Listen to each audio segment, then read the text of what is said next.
Hello, everyone, and welcome back to episode 89 of the Salvaggio and Cratty Sports Podcast. Here for you at 7:30 p.m. Eastern Time on another Wednesday night.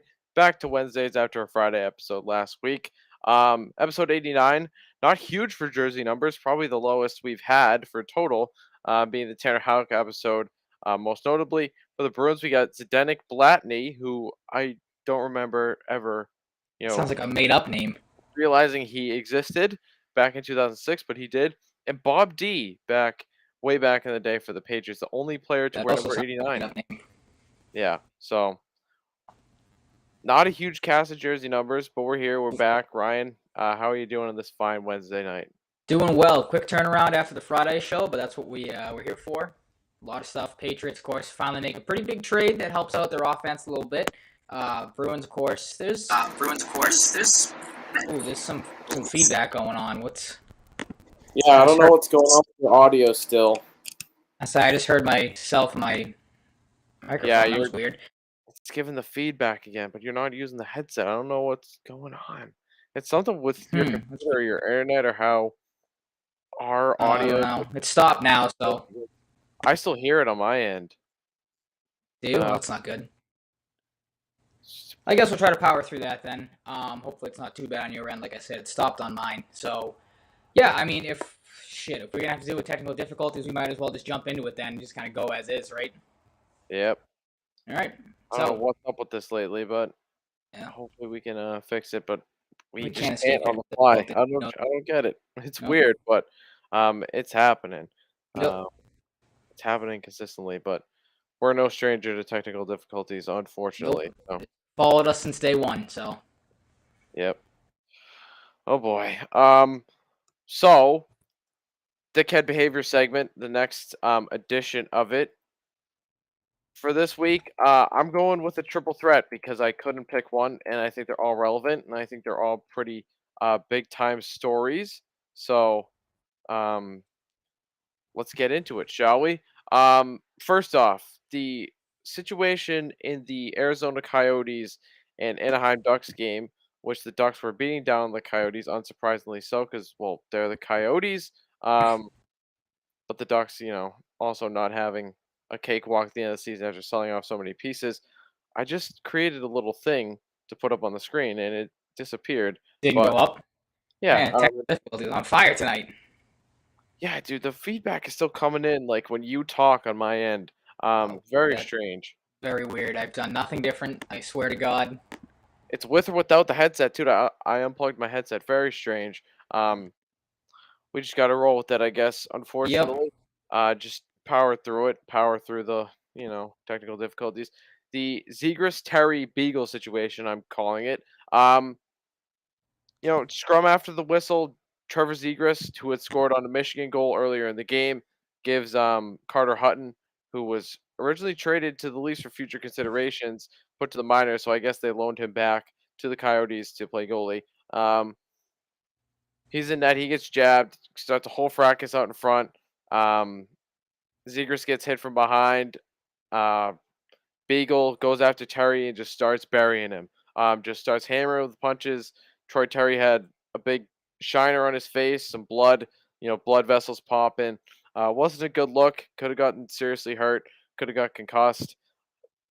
It's the heat of the moment. Sometimes that happens. If you're Jay Beagle, maybe you're looking back at that and be like, oh, maybe I wish I didn't go so sicko mode there. But he did. It happened. It happens sometimes. Thank God, outside of the eye injury, nothing seriously bad happened to Troy Terry or Trevor Zegras, anyone involved on either side. But the craziest part about it was not even just that. It was Tyson Nash who was on the broadcast. Just incapable of having a normal one in this scenario and just completely missing the mark. Really just, could tell he didn't think this one through. It's bad. It's bad. He's talking about, I have the quote right here. That's the problem with these young players. You want to embarrass guys, you want to skill it up, you better be prepared to get punched in the mouth. Like, talk about the dinosaur Neanderthal boomer hockey mentality shining through that I see so much on Twitter, and I'm sure other people see as well. It was just a crazy situation on the ice, and somehow, to a lot of people, including myself, it's overshadowed by these dumb comments by Tyson Nash that Hmm. just he really didn't think through. I think it's another situation where probably wouldn't have said what he said if he, knew it was gonna blow up like this. Not a great look. Pretty crappy situation. What are your thoughts? I had a buddy of mine try to discuss this. Oh, that feedback's back on my end now too.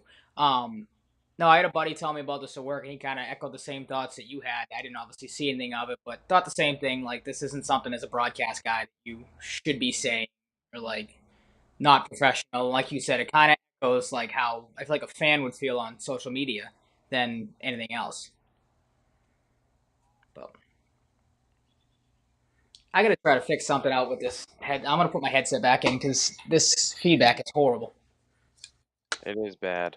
Yeah. I don't know how we're supposed to see the chat on the Twitter. Um, I have to go full screen to see that. I think I have to pull it up on my phone, which is perfectly fine. But Hmm.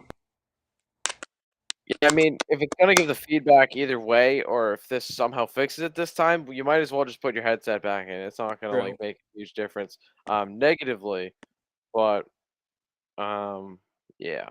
So bear with us, anyone listening. We're working on through some technical difficulties on the fly here, but Hmm.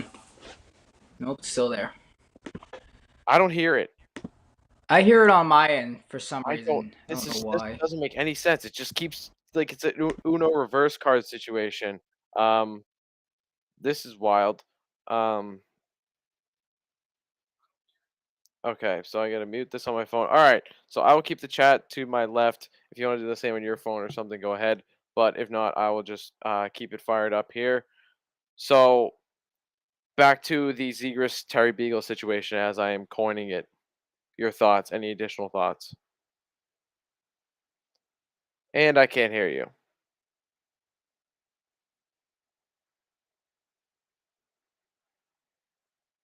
Hold on. This is not good. Can you hear me now? Oh, Yep, the there we go. echo's back. Okay, well, just Trying different things. turn your audio down a little bit on your end, and maybe it'll reduce the echo. I'll turn it down on Restream. Which Okay. I love when we're just doing this on the fly. Uh, Yep.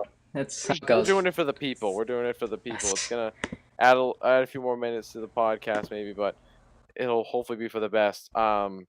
Yeah. So your thoughts on additional thoughts on the whole situation with Anaheim and Arizona? I got nothing else really for additional thoughts. Okay. Um, Next up, tier two of my triple threat here was the Marchand and Peak situation. In the second Bruins Columbus game, we saw back to back Bruins Columbus games, both wins, great. It was a big hit by Marchand, hard hit. I think if it didn't look as violent as it was, people wouldn't have freaked out about it as much. But it was Marchand, so people naturally freaked out about it.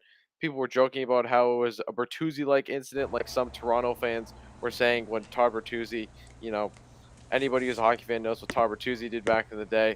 Um, it makes me uneasy thinking about it, because Todd Bertuzzi is just such a scumbag. I don't like talking about him. He was just a bad guy on the ice. Yeah, but it just wasn't. Leafs fans are typically delusional. They, still were in that case. Not all of them, but there's a good segment of them that were that, joking or not, were saying that. Some of them undoubtedly serious because there are some really dumb people in that fan base.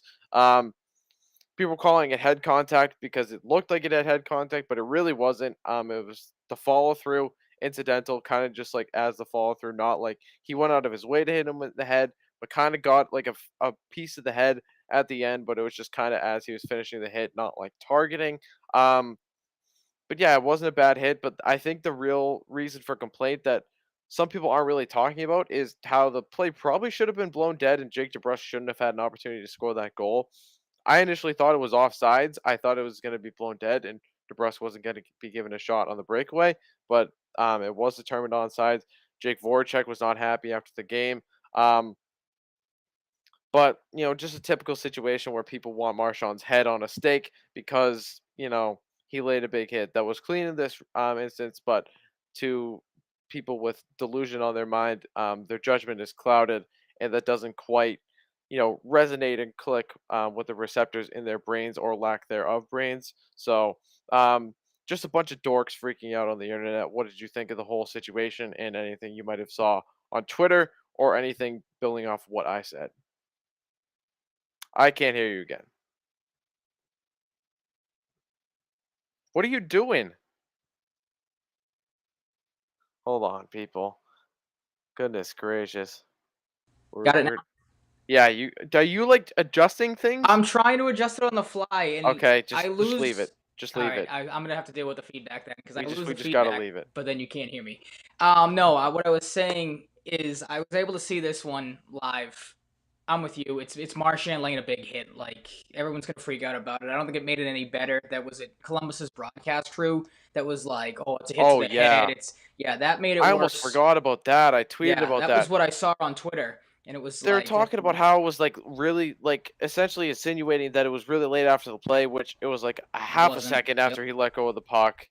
Like it wasn't like clear cut head contact. It was just another situation like Tyson Nash, different situation though, where they're not thinking it through. They're just putting a reactionary take out there, not letting it internalize, which is a bad look. That's not what you want Mhm. to do. It's like a similar situation you'll hear like, oh, like if you're reporting news, reporting a scoop, it's better to be right than to be first. It's better to be right in this scenario than just spewing what you feel is right first. Yep. Um, you want to be right. You want to internalize it. You want to think about it. You don't want to just spew out the first thing that comes to mind because sometimes the first thing that comes to mind is right and it ends up being good, but other times, in these cases, it's not. It's just simply not. Um, Mhm.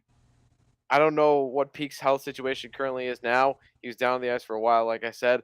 Kind of surprised the play wasn't blown dead. I think it's a reasonable complaint from the Blue Jackets to think it should have been. But it's whatever. There's nothing, unfortunately, in that situation Mhm. we can do now. Jake DeBrusk scores on a nice finish in that goal. I will get to the tiers of these after the last one. This is the worst one of the three in my book. Keith Yandle being benched as he approached 1,000 straight games played. He's at 989. Mike Yeo benches him. This has to be awkward for the locker room. Keith Yandle handled it like a pro, like a guy, a veteran that, has been a pretty well liked guy, it seems, around the league for a long time. Was expected to do. Good on him. He could have went on a tirade in, the press conference after the fact, but he didn't. Has to be awkward for other players. Has to be a little awkward for Ronnie Attard coming into the lineup. Obviously he's going to try and do his best in the lineup, but it's just an awkward situation. It kind of, I imagine, puts a little uneasiness in the locker room. Can kind of be distracting during the game, maybe. Um, Mhm. and Attard, who came into the game, just came from Western Michigan after they got knocked out of the tournament. A 2019 third round pick of the Flyers, I believe, was -4 in the game. So plus minus is a very subjective thing, not something I buy into. But when your plus minus is -4, it kind of sticks out a little A bit. little bit, Um, yeah. it's early in his career. Like it's not like it's over for him. He actually tallied his first point last night of his career, so congratulations to him. Um, Mike Yeo is an idiot. There's a reason he can't keep an NHL coaching job. I'd be surprised if he keeps this one. If I were the Flyers, I'd fire him after this season. Um, he sucks. He has never really, to my knowledge, consistently been a great coach. He's had stretches, but the guy's been with multiple teams for a reason. I believe he was an assistant in Philly before he got promoted. Um, I believe, yeah, he was an assistant to Dave Hackstall, I believe, before Hackstall went to coach the Kraken. Um, it's just a dumb look. Like the Flyers are Mhm. out of the playoff picture. They've had a tough situation with injuries this year, with Sean Couturier missing a good chunk of the season. New acquisition Ryan Ellis only playing 4 games would have been a huge difference maker. He had 5 points in those 4 games he played at the beginning of the season. He had an injury. I believe he had COVID trouble at one point, and he had a setback in like February, I think. So he's not playing at all this season. He actually wasn't in the team picture, which some people were freaking out about today, but he had a surgical thing to do today, so that's why. But some people didn't realize that. I saw it's just a dumb situation, man. Like I get it. You want to get guys like Cam York and Ronnie Attard playing time. Um, at the end of this season, they're young players, potential pieces of your future. But you can dress seven defense. You can sit someone else. You can rotate in um, Yandle just in a different way throughout the lineup. Just keep the streak together. I get the merit behind sitting him because Yandle hasn't had a good season He just hasn't. He's been one of the worst defensemen in the league. But at this Hmm. point, 11 games, you're not playing for anything. The team loves Keith Yandle. I know that for an absolute fact. I've heard throughout the season that even though it's been a tough season in Philly, they got a really tight knit locker room, um, a good group of guys that like playing with each other. I think you just made an awkward situation. I think you made yourself look bad. Um, whether the people who matter the most and keeping your job think it's a bad look or not, whatever. But I just don't like the decision. I think it would have been really cool to see Yandel hit 1,000 games in a row. It's just an insane accomplishment. Phil Kessel now has the longest streak active and maybe all time, I believe. Um, It's it's got to just a, be him, it's right? Yeah. a tough look. It's a tough look. It's a dumb decision by Mike Yeo, in my opinion, fully, and it's one of those things that really, really doesn't sit well with me. Hmm. Yeah, I mean, I just echo your thought. Like, I was thinking the same thing. Philly's not really playing for anything. Like you said, Yano's not having a great year, but at this point, just play him to keep the streak alive. Like, it's not going to hurt you. It's not really going to help you either. So, like, and then you said, if you want to get younger guys in, there's definitely other defensemen I feel like you could switch in and out, like I said, just to keep Yandel's streak alive. But I was, yeah, shocked when I heard them say this on the Bruins broadcast the other day. Like, I thought they were joking at first that his streak had come to an end. Like, but I don't know. I get where you're coming from with this one. It was pretty. I'm glad you, because out of the three, I would definitely rate this the highest out of all of them too, just off of pure stupidity. Yeah, it's just brutal. I couldn't omit any of these from the dickhead behavior segment. Mhm. I just couldn't, and I feel like they're all relevant enough still at this point in time, um, to be talked about, and they should be talked about. Because everybody's probably seen them, but I think they're just worthy discussion points. For me, I gave the Ziegler situation a tier three. I gave the Marshawn Peak situation a tier two, and the Mike Yo Keith Yandel situation with the Flyers a tier four. Um, yeah, that's my segment. What do you have? Our I favorite have one that a lot of people in the NBA are probably celebrating today. If you're not a Laker, unless you're a Lakers fan, of course. But the LA Lakers officially got knocked out of the playoffs or not out of the playoffs, got knocked out of playoff contention last night. The Phoenix Suns beat them 121 to 110, officially ending their season. So, I mean, it's nothing too crazy. I have it just really quick as a tier two dickhead behavior because it's not like high on my list. Just anything involving LeBron James and him struggling or him something not going his way is always fun for me, always fun for you. But I just kind of threw the Lakers season as a whole into like dickhead behavior, just kind of how I feel like they carried themselves. Like LeBron, of course, everyone has been digging up this tweet that he had before the season started. Everyone was joking about the Lakers being a retirement home with how old their roster was. They have the oldest roster in the NBA. So, of course, when they get knocked out, the LeBron tweet comes back up. He tweeted out, quote, keep talking about my squad, our personal ages, the way we play. We're past our prime in this league, et cetera, et cetera, et cetera. Do me one favor, please, and I mean please, keep that same narrative energy when it begins, of course, being the season. That's all I ask. So everyone kept that same energy. Everyone kept that same, thought process as it ends up rearing its ugly head that the Lakers were, in fact, too old, couldn't play together. The combination of the trio of Westbrook, LeBron, and Anthony Davis didn't work out. Anthony Davis's whole season of like being injured, not really, showing up a lot. LeBron had struggled throughout the year. Westbrook, obviously, we know how bad of a season he had. And then the other funny LeBron tweet that came up too is he put out a really bad and really now poor light April Fool's Day prank the other day when he tweeted that I'm out for the season officially. I'll see y'all in the fall. So and then of course he had the peace out emoji too. So that ends up kind of being funny that I guess the best development out of all of this is apparently LeBron James can see the future because he predicted that the Lakers would be knocked out of the playoffs a couple nights later.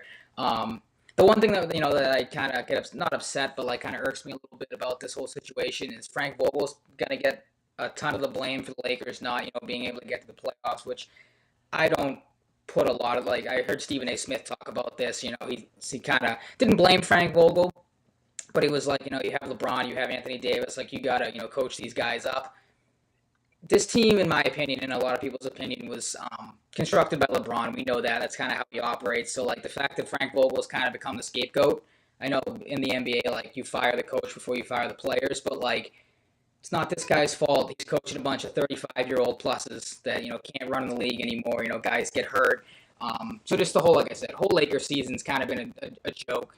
We talked about it earlier in the year. The Lakers and Celtics were having two very similar seasons in terms of expectations for them and how bad they were. And now it's kind of funny that as we sit here tonight, the Celtics went one way and the Lakers completely went the other. So, Yeah. like I said, being a Celtics fan, it's funny to watch the Lakers fail. It's funny to watch LeBron fail. And then just how this, couple of weeks have gone down. Because the Lakers, it seemed like, just pretty much gave up on the season. And that was pretty apparent last night, catching some of that game. Like, the score, Yeah. they only lost by 11, but the game was not even that close. And then, of course, I think it was like a couple minutes left. LeBron knew they were going to lose, so he walks off the floor, walks into the locker room, and just, the typical LeBron James fashion. Yeah.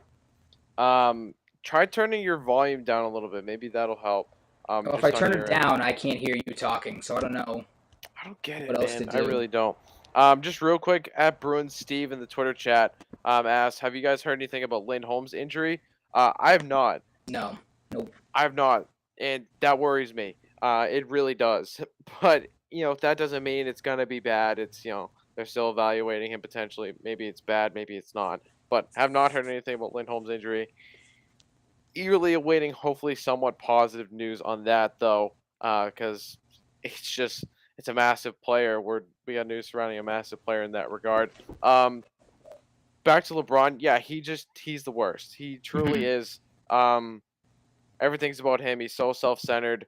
The guy is just insufferable. Like, Yep.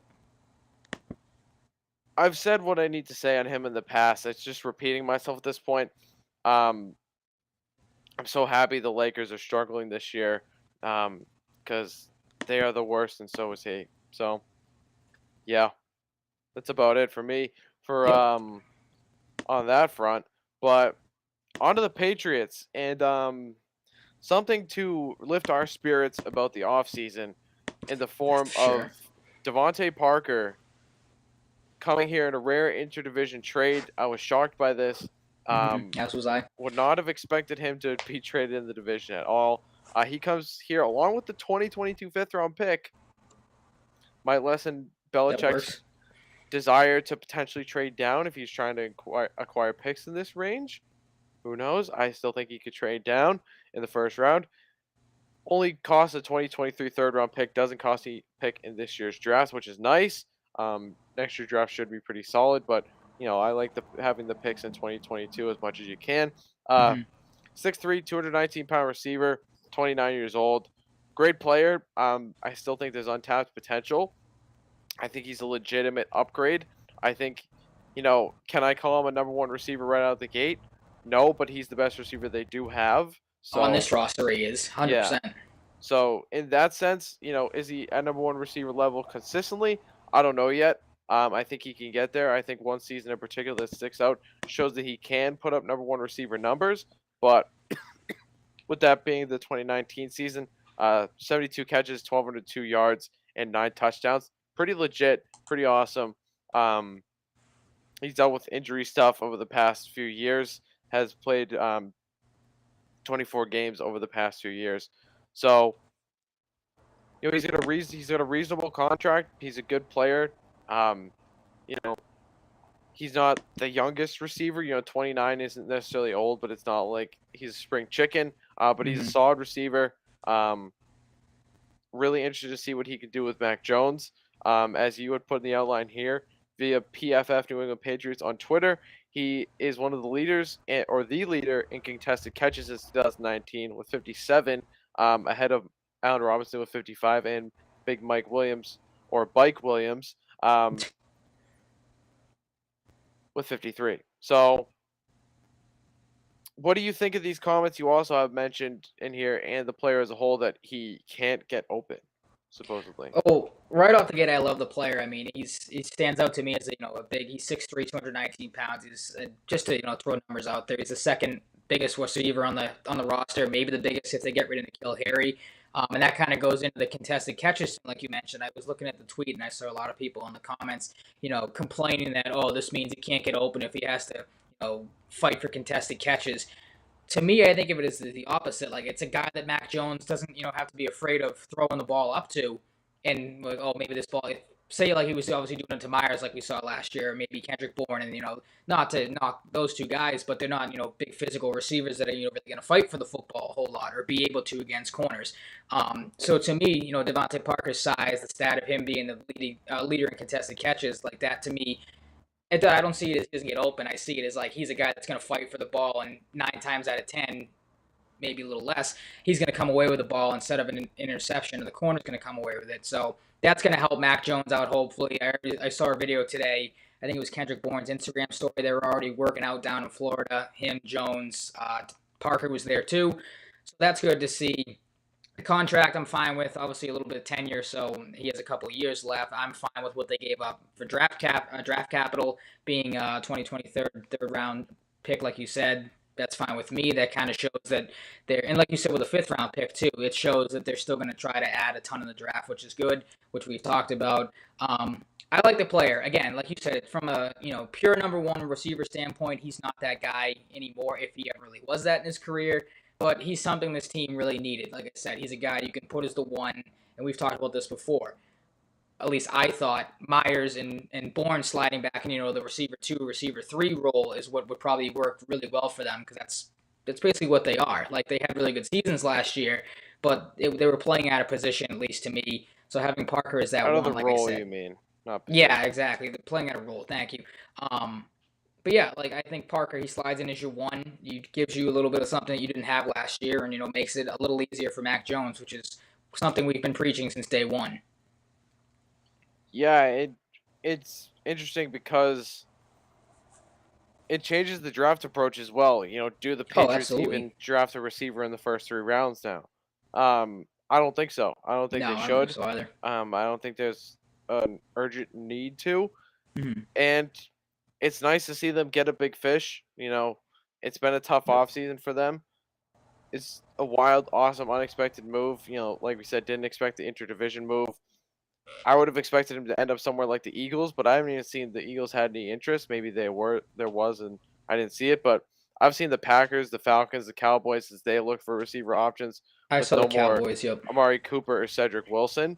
Um, Speaking of Cedric Wilson, he's on the Dolphins, so he's going to get more looks with Devante Parker out of the mix. The Texans were also linked. Makes a lot of sense. The Texans need anyone at receiver Mm-hmm. that could be an upgrade.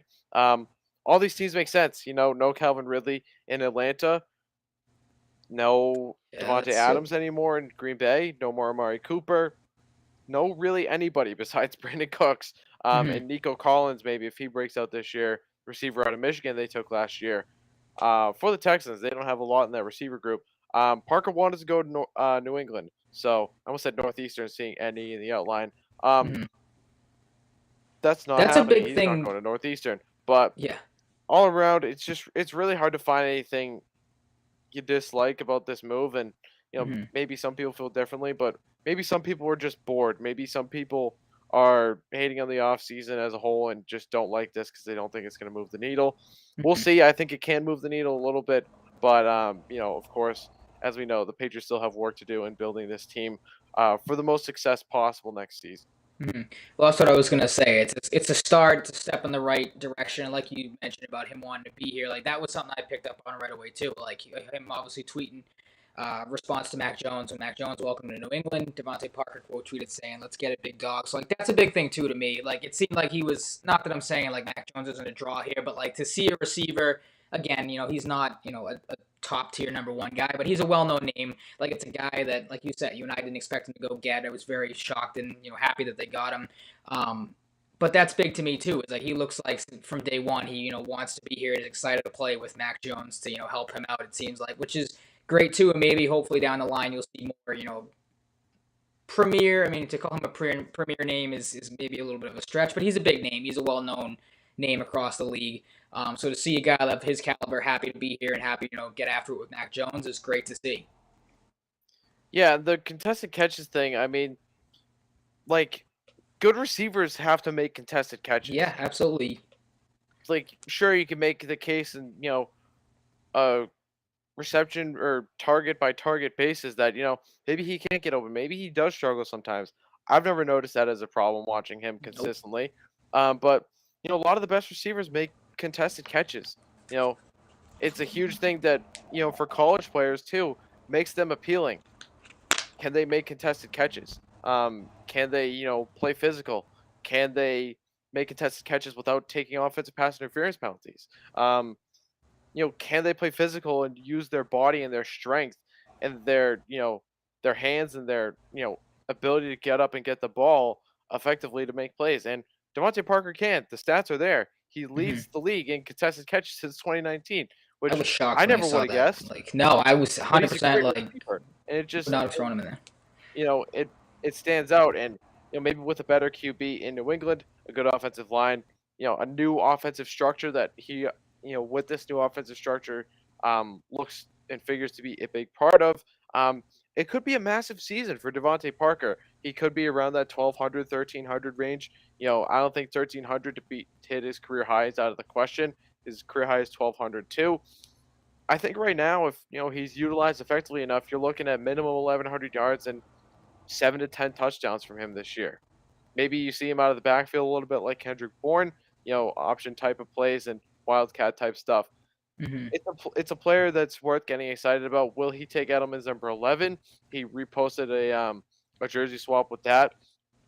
Some people who are Something really to bored watch. will Yep. get pissed about that. I won't. Um, I like the thought of, everybody does the abbreviations of the number DP11. It just rolls off the tongue. Um, I don't think Julian Edelman would give a shit either. I Nope. think he'd actually be psyched about it because he's just a good guy. He's not an idiot, and it's another receiver. So, it fits right in receiver number to receiver number. Hopefully, the next great Patriots receiver, at least for a Hmm. few years, however long he ends up being here. Um, Very psyched about the move. Very psyched about the package to get him. It's a win. It's a win. You don't have a bona fide number one, like an absolute stud, like a top five receiver in the league, but you have really good, solid, reliable receivers. You have guys that have built rapport in Hmm. Bourne and Myers specifically. You have your tight ends. You have a great running game. You have an offensive line. You're rebuilding a little bit. Um, Things are looking up, and Mac Jones, I have to imagine, was a big part of the draw for Devontae Parker to want to come here. He's comfortable with Mac Jones. Um, it's good. The vibes are good. They're already working out together, building that camaraderie. Um, we know, how Kendrick Bourne is. I assume he's a leader in that receiver group. He's got this great personality. I think they're going to gel, and I think um, this could be a move that's looked back on during the season and after next season as an absolute steal for the Patriots. Hmm. An absolute Yeah. steal. Yeah. I mean, the ceiling's very high with this. Like, I 100% agree with you on everything. Like, again, shocked that this deal even got done, being an inter-division trade like you said it was, and I'm like I said, very excited to see what he brings to the table. Because again, I think he slots in as your one, you slide everybody else down a peg, and then it's just another thing too, where it's like there's some uncertainty going in, with not having McDaniels here is to game plan for the offense. Like I feel like bringing in a guy like Devante Parker makes that transition a little easier. Like it gives you another weapon, obviously a decent sized weapon to and make other teams try to game plan for. Yep. And for anyone curious, the pick that they did get in the fifth round is pick 158. So it adds a second fifth round pick for the Patriots. The one round they don't have a pick is a seventh this year. So that's fine. They got It's not two the worst thing fifths, in the world. a sixth, um, a fourth, a third, a second, and a first. So that's where they're rocking and rolling. In the draft, I assume that will change Hmm. during the draft and maybe even before if they got anything up their sleeve. To accommodate Parker's salary, the Patriots converted 2.85 million of defensive end Dietrich Wise's base salary into a signing bonus, creating 1.9 million dollars in cap space, per source from Phil Yates. Um, Other news: my guy, maybe my number one dream Patriots fit. I don't know if I can say it outright, but a guy I think could realistically be there, and I would be absolutely stoked if they ended up with him. Think he has stud written all over him. Think he's a very similar type of corner to J.C. Jackson. Andrew Booth Jr. visited with the Saints and the Patriots on Friday out of Clemson. He was recently at the Eagles and Bills. Very interesting teams surrounding the Patriots here because the Patriots picked 21. The Saints made the big trade this week with the Eagles on Monday. They received picks 16 and 19 from the Eagles. They had acquired those picks, one from Indy and one from why am I forgetting what the other one is? Doesn't really matter. Can't remember. And Yeah. the 194th overall pick in this year's draft from the Eagles for pick 18. The Saints had this year's draft a third rounder pick 101 and a seventh rounder pick 237, plus a first rounder in 2023 and a second rounder in 2024. Pretty good trade. The Saints win it definitely in the short term, getting keeping a first round pick, moving theirs, and then adding another one. So each team now has two picks in that 15 to 19 range, which is very interesting. But with the Saints, maybe they like him enough to take him at 16 and take it from the Patriots, or 19, or 16 or 19. So that's a threat to potentially lose him. The Mhm. Saints have a decent secondary, but they did lose Williams to the Ravens. He's a safety. Booth Jr. is a corner, but maybe they just want to add anything. In the secondary, the Patriots pick 21. The Eagles have those picks before the Patriots. They have pick 15 and pick 18 now, so they can steal him with either one of those picks from the Patriots. So you know that makes me a little nervous. And the Bills pick at pick 25, so the Patriots could steal him from their division rival if the Bills like him enough. I think the Bills are absolutely in the market for a corner, but Tre'Davious White getting hurt, and Levi Wallace, one of their safeties, leaving. I forget where he went. He might have went to Indy, I believe. Um, Maybe a guy like Dax Hill who can play corner and safety, or a guy like Andrew Booth Jr. would have interest to the Bills. So seeing those teams listed around Andrew Booth Jr. makes me a little nervous. So hopefully he can drop to the Patriots. I think he'd be a perfect fit. Um, Very excited at the idea of him potentially being their first round pick. Um, More draft stuff. Patriots scouts, as this article loads, just so I have it for reference, from Alex Barth of 98.5 The Sports Hub earlier today. Patriots scouts headed south for another SEC Pro Day to look at LSU. Derek Stingley Jr. ran an unofficial 4.37. A guy who was once considered a top 5 prospect in the class, a top 5 pick, is now falling down a lot of draft boards. Could potentially be available for the Patriots as a corner upgrade at LSU, a stud who has had a tough last couple seasons from what I've heard. His production has kind of fallen off after a fantastic freshman season. But that 4.37 40 time might keep him in that top 20 consideration, so he would be out of the range for the Patriots. Maybe even top 15, maybe a little higher. We'll see how this affects Stingley's fluctuating draft stock. He's a very polarizing player, but if he pans out, the player is a rock star. He'll probably be a pretty good NFL player. Damone Clark, a guy we've seen linked to the Patriots, a linebacker, expected to be a late day 2 pick per Alex here. He's recovering from spinal fusion surgery, so maybe that scares some people off. Yeah, that's And iffy. Alex makes a great point here. Maybe this is a Cameron McGrone situation. Cameron McGrone was hurt during his draft year. The Patriots still took him in the 5th round. Maybe Damone Clark is at a place in the middle rounds where they feel comfortable enough taking him and see what happens. It's almost a certain fact that the Patriots have at least some solid interest in drafting Damone Clark, so that's a name to watch at the linebacker position.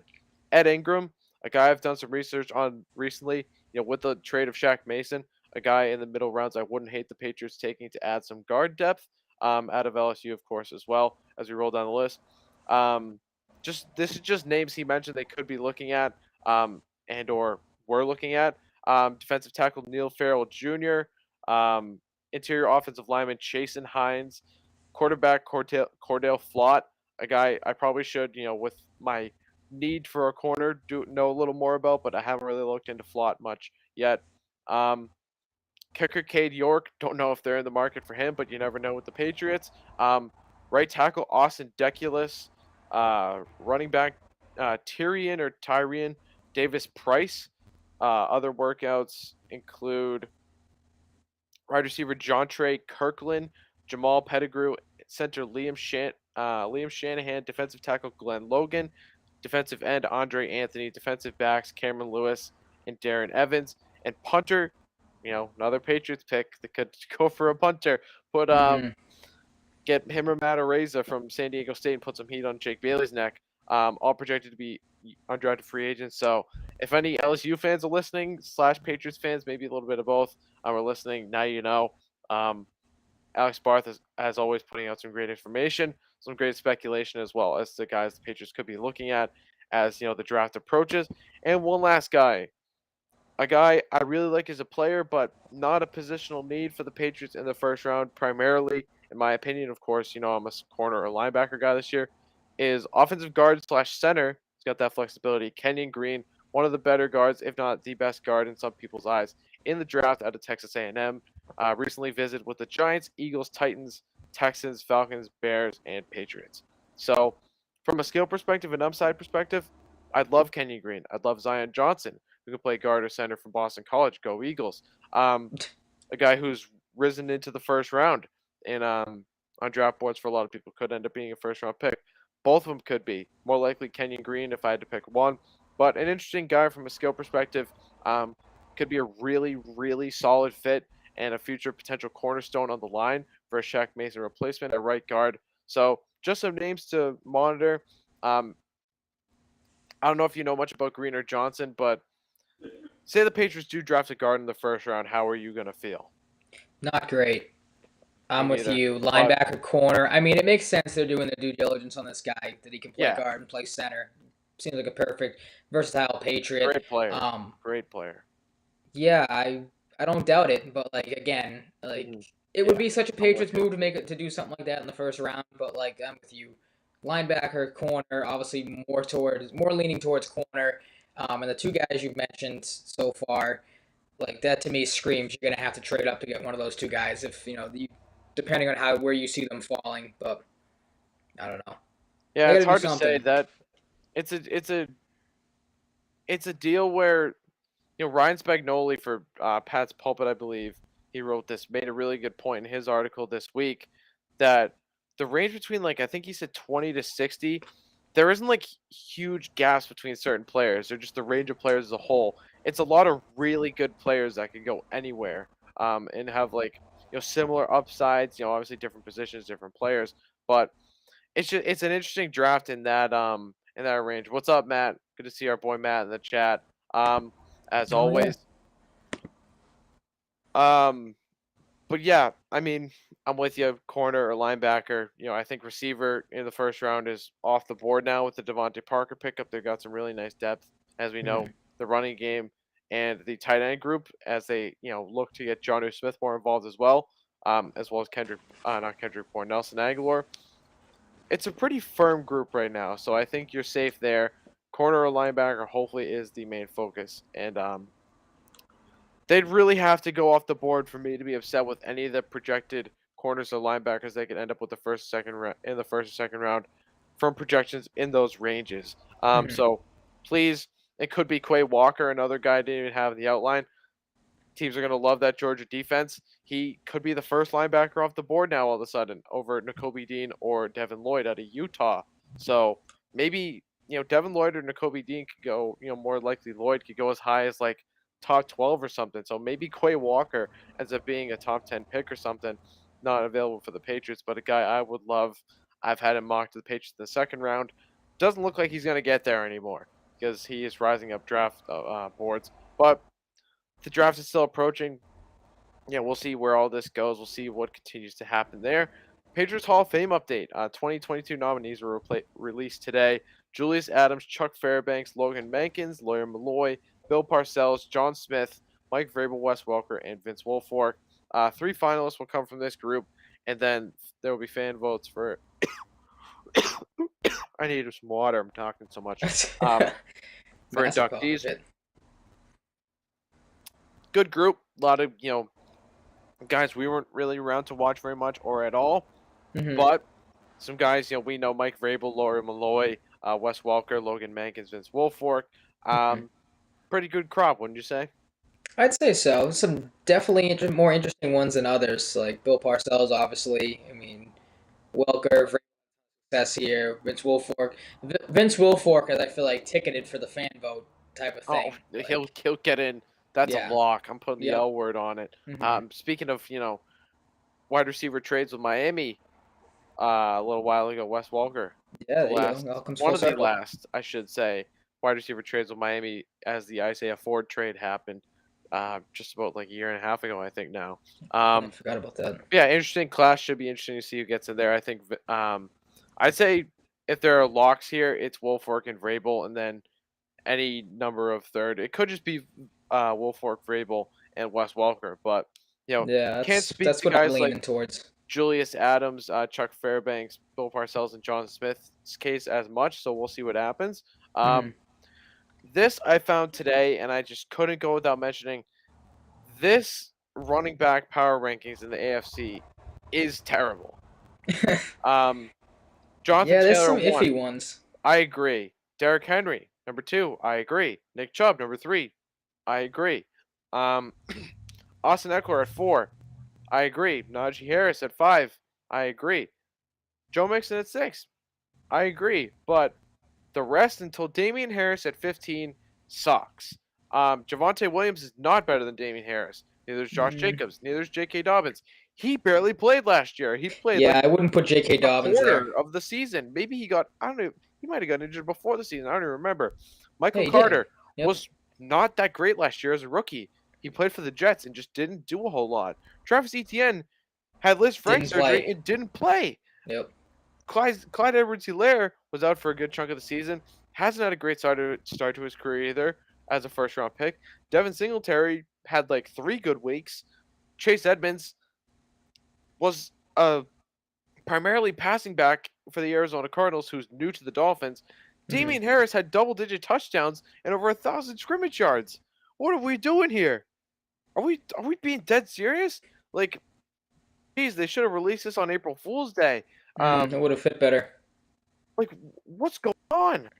Damian Harris is number 7 on that list, I right would behind throw Joe him in Mixon. there with, yeah, I'd throw him in there with Javonte Williams, Josh Jacobs, just because. I mean, Jacobs just because he's been doing it a little longer. Williams had a good rookie year last year. Like again, He's Dobbins not better didn't than Damian play. Harris.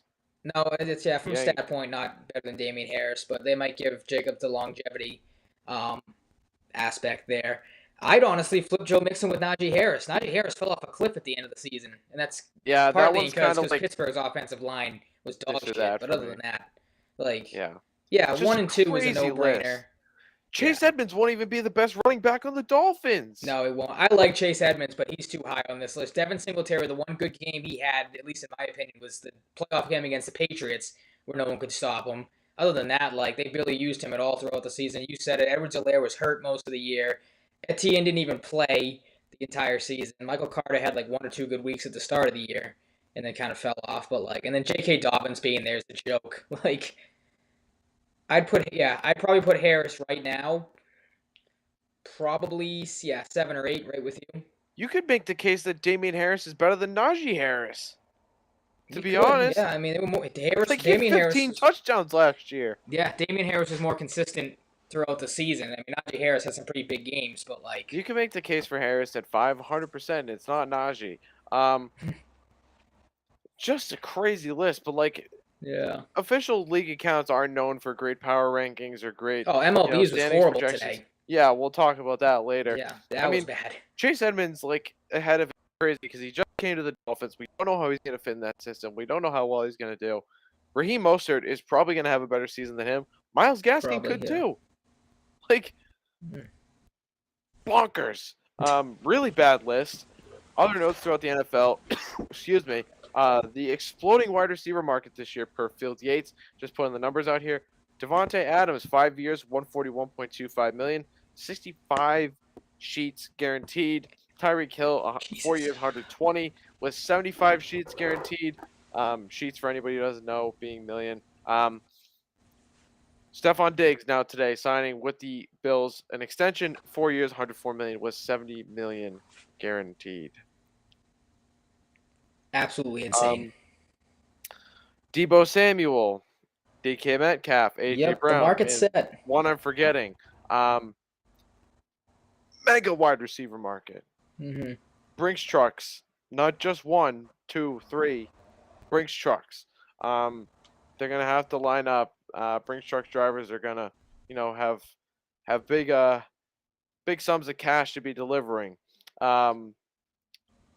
any overarching thoughts on Diggs and, maybe any thoughts since things have marinated on these other deals?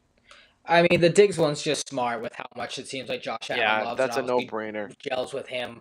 I mean, Tyreek Hill getting an extension was no surprise. That's why he left Kansas City. The big one for me though is to see what Debo Samuel gets. I mean, he's not on the same level, maybe at least yet, as obviously Devante Adams, Tyreek Hill, but like, how many times did he straight up line up as a running back last year? Like Debo Samuel was a gadget guy, was phenomenal in any role he was put in. So like I feel like that alone for him in a contract negotiation is gonna like or like help massively with him. So I'm curious to see what he ends up getting. If he ends up getting more than some of these guys because he's done a little bit more when it comes to, like I said, that gadget stuff, or if they just kind of see him as a strictly a wide receiver, and if he kind of gets knocked a little bit for that. But yeah, he's Yeah. the I think out of all those guys you mentioned, Samuel is the guy that's going to get probably the biggest payday. Yeah, it's possible at this point. Um, and one last note in the NFL, Whitney Merciless, a longtime veteran in the NFL, most recently with the Packers, long time with the Texans, retires after 10 years. So a guy that was, for a little while fairly underrated, good player on the defense for the Texans, but interesting to see him retire. He is somewhere in his 30s. I believe like 32 or 33 if I had to guess. 31, so close enough. Um, but pretty solid career. So, congrats to Whitney Merciless. Best of Mhm. luck to him in retirement. On to Bruins though. There's a lot going on with the Bruins. There is. There Yeah, really not is. all good. They are keeping things interesting this year. That's for sure. Um, Never a dull moment. Plenty to never talk a dull about. moment with the Bruins. On to game recaps to start as usual. On the second, last Saturday, a 4-2 win versus Columbus at home. Uh, not 5-2 win. I was reading the date. Not 4-2 win, 5-2 win. I was reading the date versus the score. They moved to 43-20-5 in this game. Jeremy Swayman in net makes 22 saves and 24 shots. They outshoot the Blue Jackets 42-24. Um, Eric Howell scores a couple, keeping that hot streak going. Rebound kicks out on one. Good pinch by Lindholm. McAvoy in the follow up. It ends up just chilling. For Eric Howell, he buries it. Crazy save on the McAvoy chance. Or Lindholm, I'm drawing a blank. Barmer's Leakins. After that, tough rebound control for Swayman. He's had some tough moments over these past few games, but overall, Yep. it's not anything that's alarming me too much, but it's alarming me a little bit. Um, hmm Puck gets away from him. Nyquist scores.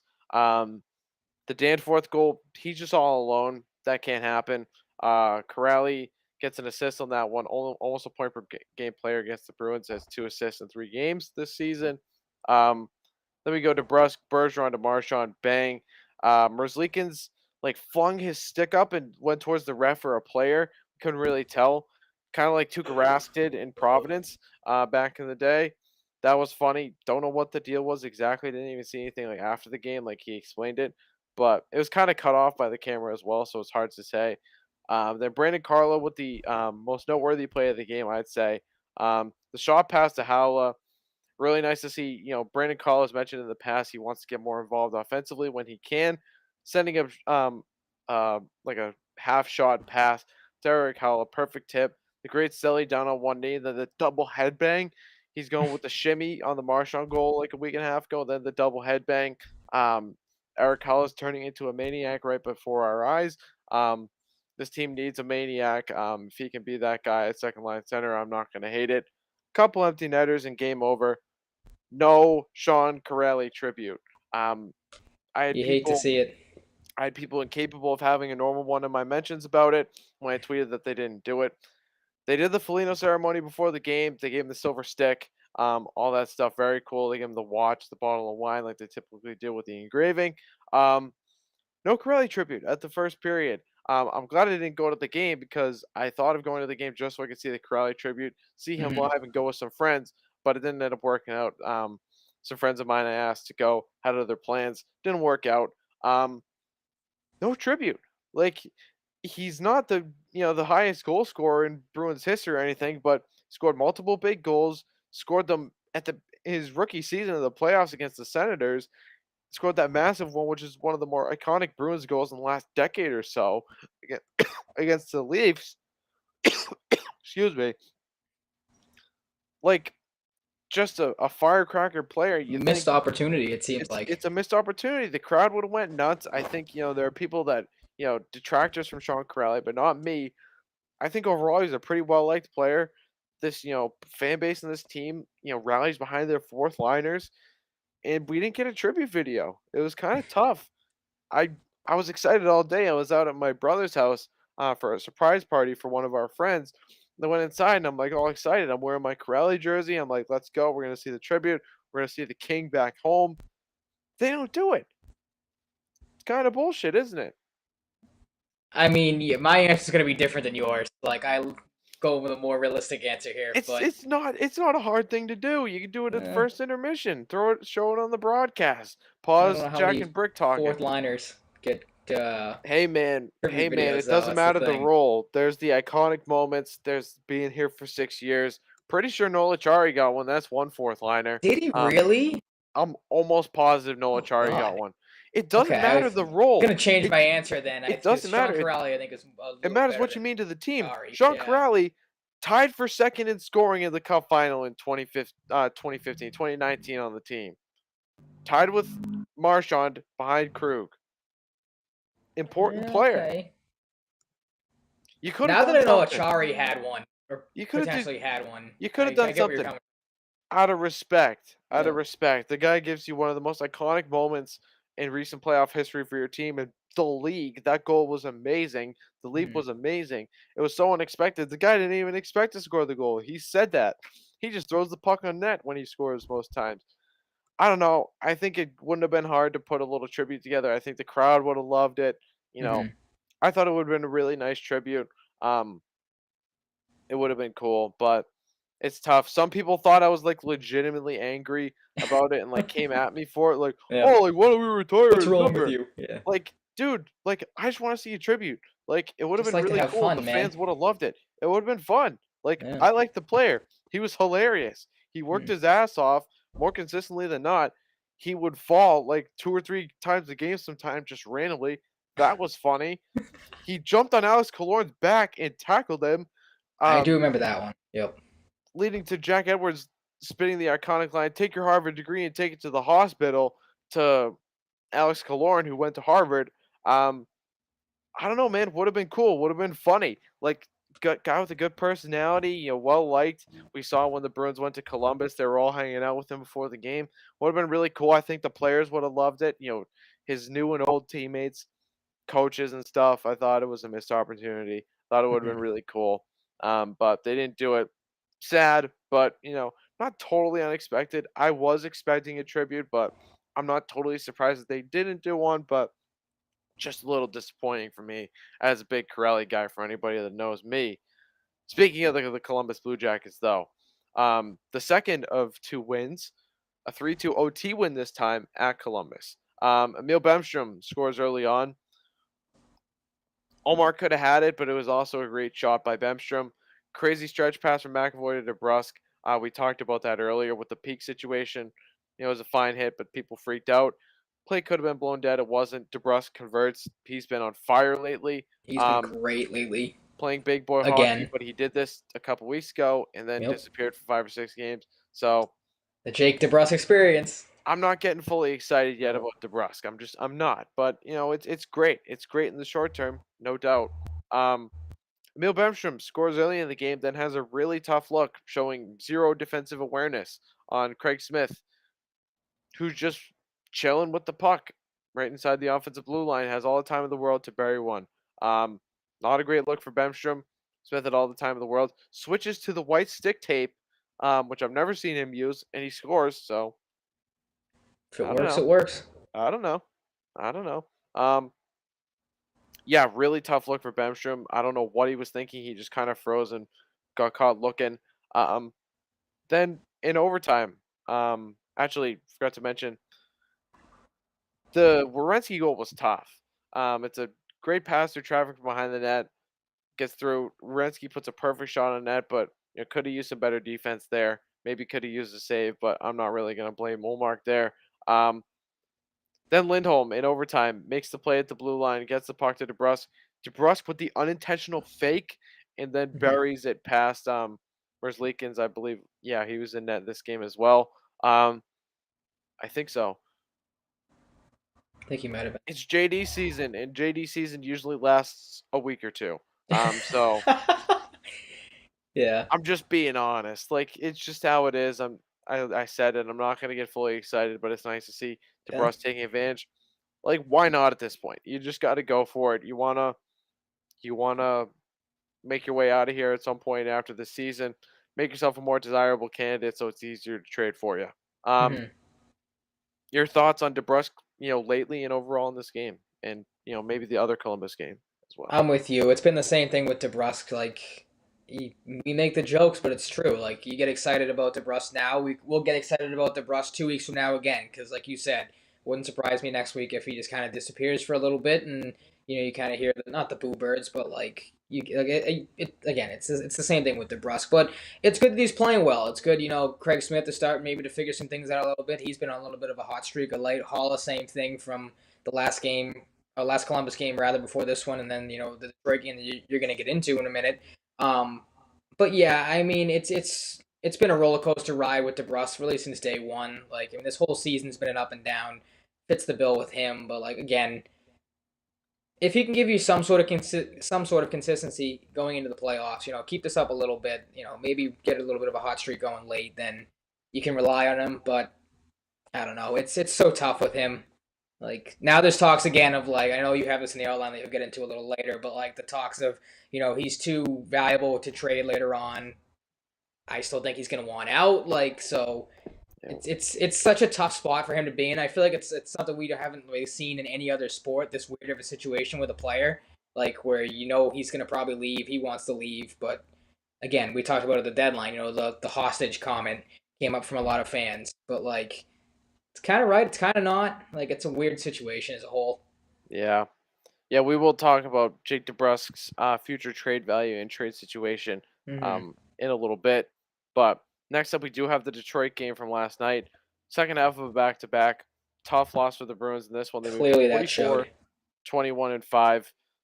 Lose 5-3 to the lowly Red Wings. Once a competitor for the fourth spot in the division with the Bruins at the beginning of the season. Now there's like a 30-point difference, I think. Um, Jesus. quite the gap. The Bruins have moved ahead substantially. Eric Howla,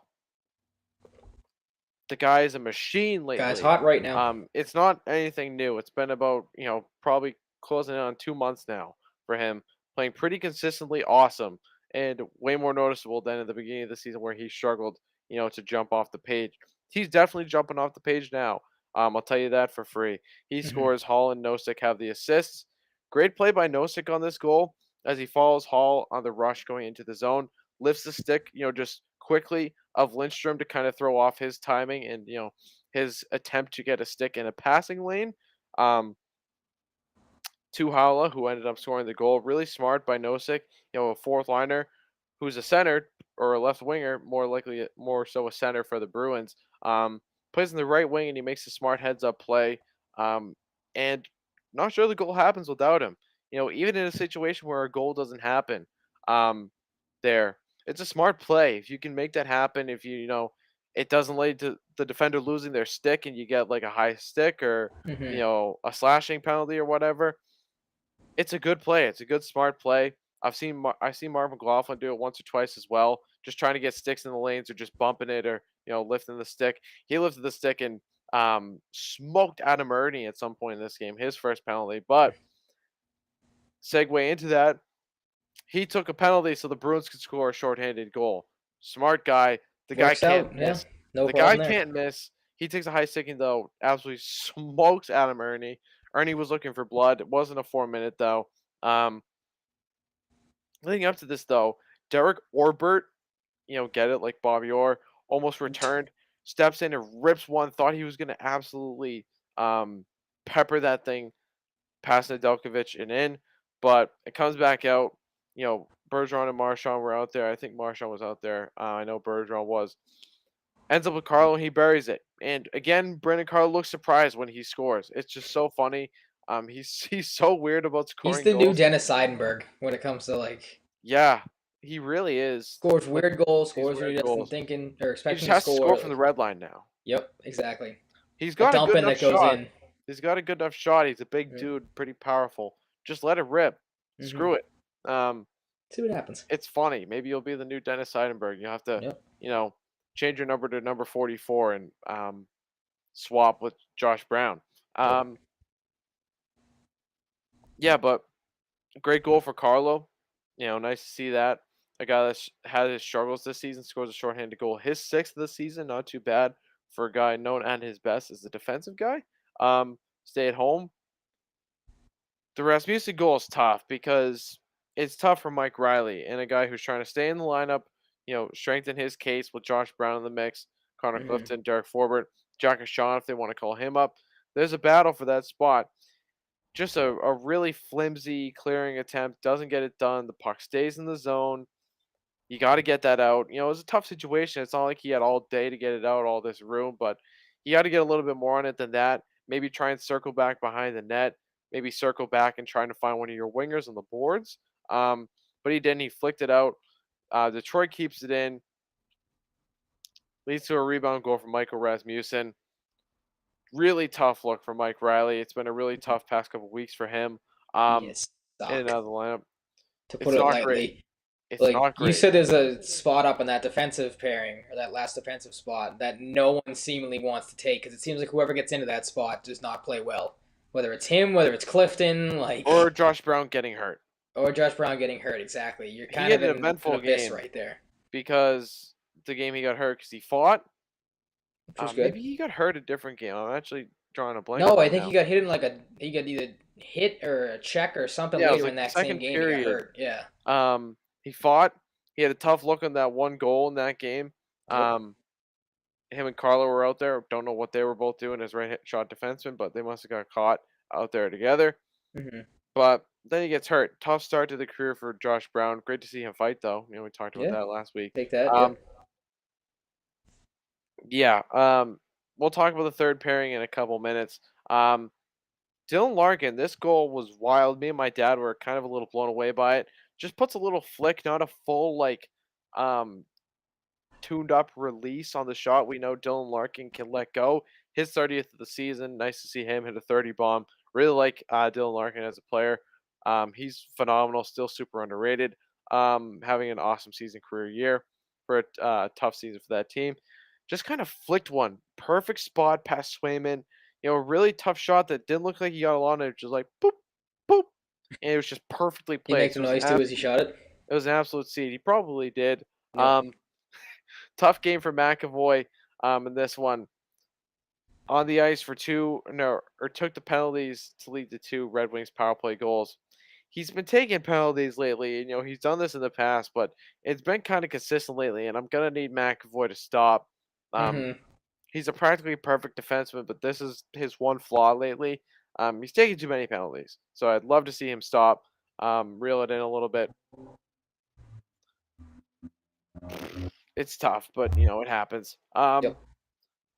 Nick Foligno gets walked very easily by Peter Suter in the neutral zone. Not Not surprising. great. He Not just surprising.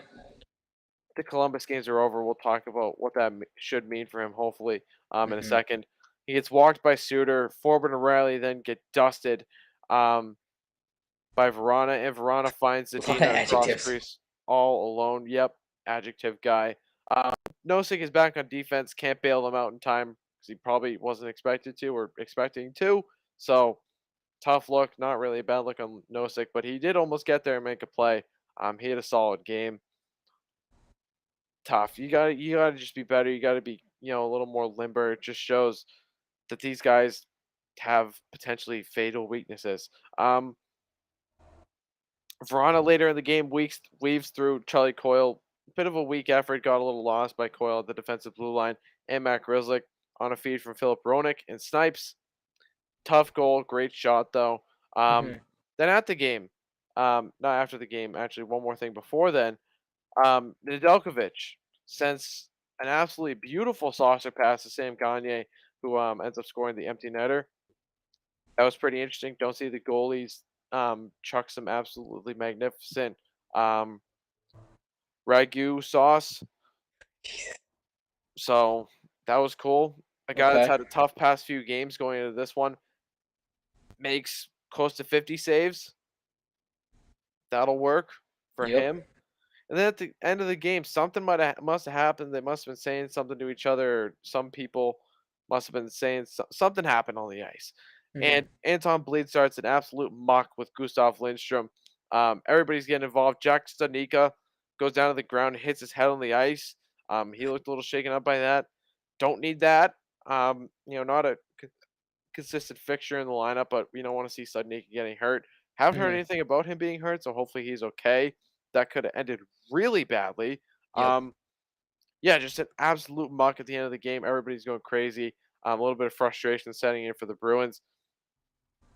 They missed Pastrnak and Frederick in this game, expectedly so, even against a bad team.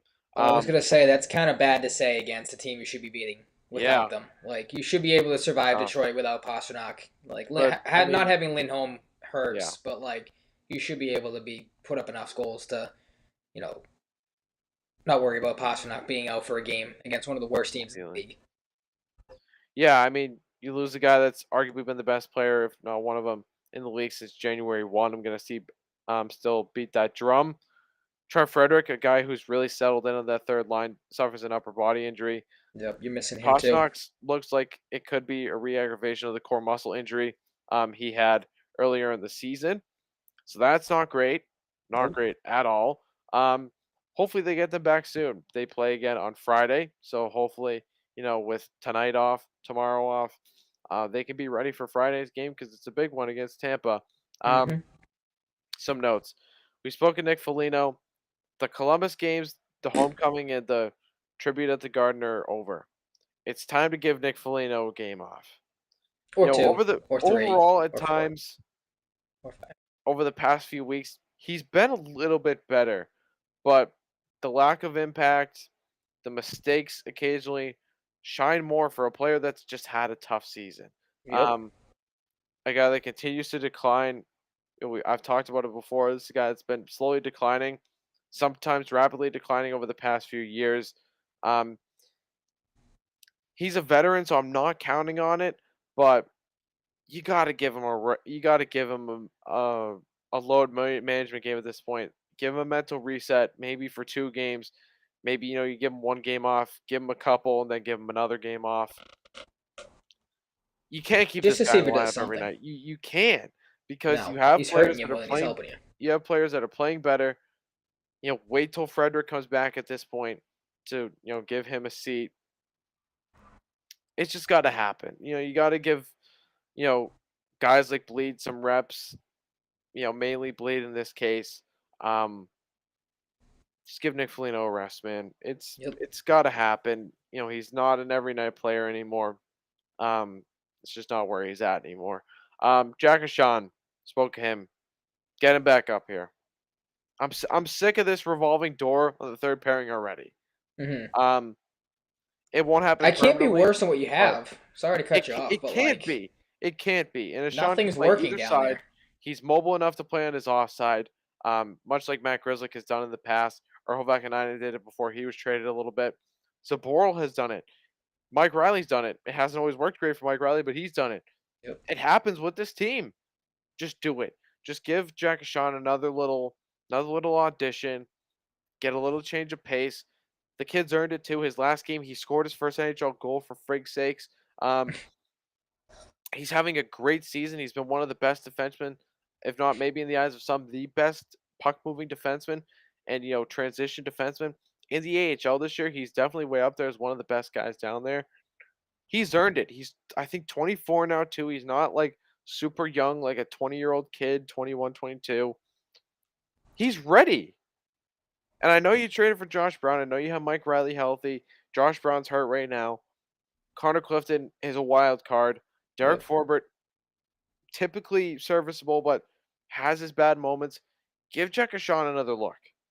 Like, he's earned it. He deserves it. Give him another look, please. He's also just very fun to watch. He's a little Hmm. water bug out there. He gives you shades of Krug and Grzelcyk in a I was gonna hybrid say he's a form. Grizzly type. He's got a little bit of Krug, he's got a little bit of Grzelcyk. You put them in a lab and combine them, you get Jack O'Shawn. That's how I've always seen him. That's how I saw him back in college. It still sees this. I still see the same player all these years later. Been a huge fan of him from the start. I want him to be an NHL regular, and he should be because he's good enough. He's undersized, but he's good enough. We've seen undersized guys work out here before. I don't need to list them because anybody who knows knows. Um, Mhm. Anybody who doesn't, well, that sucks. You can figure it out. No need to explain it really. To me, you can't. You just at the minimum, you can't trot out that same third pairing. At least No, put it's been Connor Clifton horrible. back out there. Forbert and Clifton have actually, more often than not, in terms of all the advanced metrics and stuff, been a really solid defensive pairing. So you're fine with them. Are they the most glamorous looking third pair? Nope. But they're fine together. They are serviceable enough. And sometimes that's all you can ask for um out of your third pairing. And I just want to give a shout out to Tomas Nosek again too. I didn't realize going into this game, they showed a graphic. He's second on the team in face-off percentage behind Bergeron, and he plays like a minute and 49 seconds per game of PK time. I knew he was on the PK, of course, but Mhm. guy's a workhorse in that defensive bottom six role. Doesn't put up a lot of points, but he's got that unheralded role. Good fourth liner. He's moved up the lineup a lot this season too. This wasn't the first time, so shout out to Tomas Nosek. Um, your final thoughts on Foligno and or the third pairing situation, Tomas Nosek, anything on your mind? I'm with you. I've been preaching this for a while. Get Foligno the hell off the lineup or out of the lineup. Give a guy like McLaughlin that time, or just anybody else. Bleed like you said when he comes back. Like I'm done with Foligno. I was talking to my grandfather about it yesterday, and he said he was kind of the same mindset. Foligno isn't that good, but like as a fourth line guy, he does some good things down there, which maybe he does. But again, like to me, he's taking up a roster spot at this point. The third pairing defensive thing again, it can't hurt you to try a Sean. Worst case scenario, it gives a guy a night off that if you're trying to preserve some guys for the playoffs, like keep Yeah, guys healthy. you're Your getting defense is close to starting to get clinching. banged up. Like, what's You're getting up? close to clinching. You can afford some load management games Yeah, from certain exactly. guys. I've had this conversation with some If people David too. Like, Pastrnak comes back, playing for a couple of games, then late in the season, give him a night off. Load yep, management. I'd be Like, doing that with give Patrice the Bergeron a night off. just Give gonna Brad say that Marchand. with your top first line. Like, give Charlie Like, McAvoy a night off. oh, Like, McAvoy probably needs one more than anybody with how much McAvoy he's is played. playing more than any player on the team on Yep. average. Give him a night off. He probably won't want to, but I don't But in know. this That's a case, little bit yeah, of a dicey one, but maybe just give him a little load hmm management. Just let him maybe it chill. Let him clears his head from have some taking so many popcorn on the penalties. top floor, and um, no soda, just some water. Don't drink soda. Um, Stay hydrated. hmm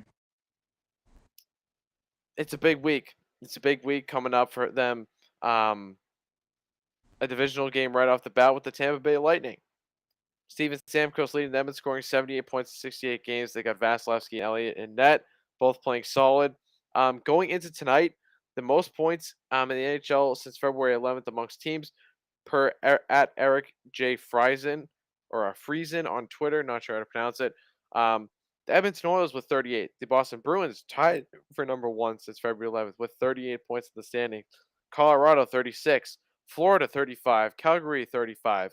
Dallas 33. The New York Islanders, we'll talk about in a second, 33. The Toronto Maple Leafs 33 and the Minnesota Wild 32. So since February 11th, Bruins have been tied for the hottest team in the league. They've won 17 of the last 22 games. That'll do. Yep. We know the deal with Tampa Bay. They're very good. They made some good pickups at the deadline. They're teeter-tottering between 2, 3, 4 spots in the division and the wild card. Back and forth. They were at one at some point in the season as well. We know the deal with them. They're good. They're bona fide. They got the best goalie in the league. Maybe not. The most noteworthy goalie this year with Igor Shesterkin and Frederick Anderson playing so well. But Andrei Vasilevsky leads the league in wins. He's the most physically imposing goaltender. He's won Stanley Cups. He's the best goalie in the world still. But when you guys have guys like Shesterkin or Anderson having insane seasons, you got to mention that as well. hmm Still a very good team. Ever since Nikita Kucherov came back from that injury, but halfway through the season, he's been lights out. So good, super deep team. Committed to staying good with their moves at the deadline. Going to be a good test for the Bruins. Hopefully, they have Pastrnak and/or Frederick back, and a new look third pairing. Maybe Nick Foligno sitting as well. Maybe we'll see a much different lineup. We shall see. 2 days later, on Sunday, they have the Washington Capitals, who have had quite the season. Um, I forgot to mention the Lightning are 43-19-7, so similar record to the Bruins. They're tied with the Bruins technically for third, but have the tiebreaker, so they're in third, 93 points, third in the Atlantic. Washington 37-22-10 with 84 points, fourth in the Metro. Alexander Ovechkin looked like the Hart Trophy candidate at first, still having a fantastic season. This was early in the season. Talking about the Hart Trophy, 42 goals, 37 assists, and 79 points in 67 games. Incredible. The guy is still just an absolute wagon out there. Um, Goaltending has been a bit of a hot button issue for them at times. Vanacek is 17, 11, and 5 with a 260 and a 9-11, 3 shutouts. Not bad, but, could be a little better. Ilya Samsonov, former first round pick in, I believe, 2016, 19-9 and 4 with a 295 and an 899, 3 shutouts. So it could be better, but not completely terrible for the Capitals. I think this is a team that's going to trade one of those goaltenders in the offseason. Hot take, perhaps to some. The Islanders are the new team instead of the Blue Jackets to watch when it comes to catching them, as the Islanders have 73 points, just 11 points behind, and the same amount of games played. Blue Jackets have 72 points with 71, so 2 more games played. Would be wild to see the Islanders, as you saw with the stat I mentioned, one of the harder teams in the league since February 11th. So we'll see what happens there. The Cavs are in limbo. Things are just not totally clicking. They just got Johan Larsson into the mix. He's only played 1 game since they got him at the deadline. They're trying to make things work and stay in the playoff picture. So this is an important game for them. Important game for the Bruins. Should be a good one, even though it's been a kind of a weird season for the Capitals. The St. Louis Blues. I have thoughts. I believe I'm going to double check. This is the one team that the Bruins have not played this season. Yeah, they have not played the Blues. This is the only team left they Sounds haven't about played. right. On Tuesday, Bruins play the Blues for the first time. 39, 20, and 10 are the Blues this year. 88 points, third in the Central Division. I paused there for a reason you can probably guess why. Third in the Central, having a bit of an up and down season. I can point to one guy that's been negatively affecting them. Yeah. It's not Jordan Kyrou. Jordan Kyrou has been awesome on the fastest skater competition at All Star Weekend. Point per game player all of a sudden, really good, really fast, very good forward. 62 points in 62 games. Ville Husso, the better of the 2 goalies, is 26 and 5, not 26 and 5, with a 2.41 and 923, 2 shutouts. Jordan Bennington, trash scumbag, former and maybe current racist, misogynist douchebag, Twitter idiot, 13 and 4 with a 325 and an 899, 2 shutouts. 6 years, 6 million. Have fun. That's rough. And people 5 wanted to years complain now. about Tuukka Rask's contract way back when. Jordan Bennington is a big walking fart. If Pastrnak and Frederick are back, and Bennington is in net, I'm gonna be Kylo Ren in the Last Jedi, in the Gorilla Walker AT-AT, screaming more. If we're scoring lots of goals on him, I hope Bennington is a hologram like Luke Skywalker, minus the outcome, meaning pucks are going through him, he's letting in bad Mm-hmm. goals, but Luke helped the Resistance, but he ended up dying. Not These are saying I timely hope Bennington. references with Not Lego Star saying Wars coming out. Not true. I played it a little bit last night at the Phantom Menace. I still haven't gotten my pre-order. That sucks. What Couldn't did be I me. pre-order exactly? Luke Who Skywalker also knows? died after that. Spoiler alert. Oh, Not I didn't saying I know want that. Jordan Bennington to die. I just think he's a bad guy. I think he's a bad guy. But No, there's the proof to Blues, show that he's a bad guy. talk about an analogy. I was proud of that one when I came There you out go. up with it. If you want to reward me for it, if you're watching on YouTube, like the video. They're good and they're deep up front. They struck out at the deadline. They didn't get Hampus Lindholm, such a shame. They didn't get Ben Mm-hmm. Hate to Sherratt. see it. They didn't get Jacob Chikrin. They got Nick Leddy, who is not that good. He's got great, puck control and transition metrics, but doesn't really do a whole lot. He's bad in his own zone, and I don't think he's much of an upgrade for them. Um, Not scared of the Blues. No team in the West should be, personally. I think I'm not even just saying that out of bias because I don't like them. I don't think they're a very scary team besides their forward group. I think their defense is beatable. I think their goaltending is beatable. If Husso is getting the majority of the starts in the playoffs, you don't know how he's going to handle the playoffs. But if he plays like he should, based off this season, maybe he really helps them because he's had a really good season. I believe he was like a fifth round pick in his draft year, so pretty cool story with Huso. I could be completely wrong, but I think he was like a mid to late round pick, so cool story. He was a fourth round pick in 2014, so he's been around for a while in that organization. So um, good test for the Bruins. One, I think they should pass. I hope they absolutely light up Jordan Binnington if he is in net. Um, that would be great.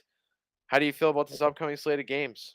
I was just gonna say I would enjoy that as well if that was the case. I I'm forget. not saying I'm scared or I'm worried in the slightest, but I mean there are some tough games on this slate. Like Tampa Bay, obviously they might be looking for some revenge. Washington, the Bruins. Oh, it doesn't matter. Who's in net for them. Washington, the Bruins always seem to struggle against Washington. They seem to play the Bruins hard.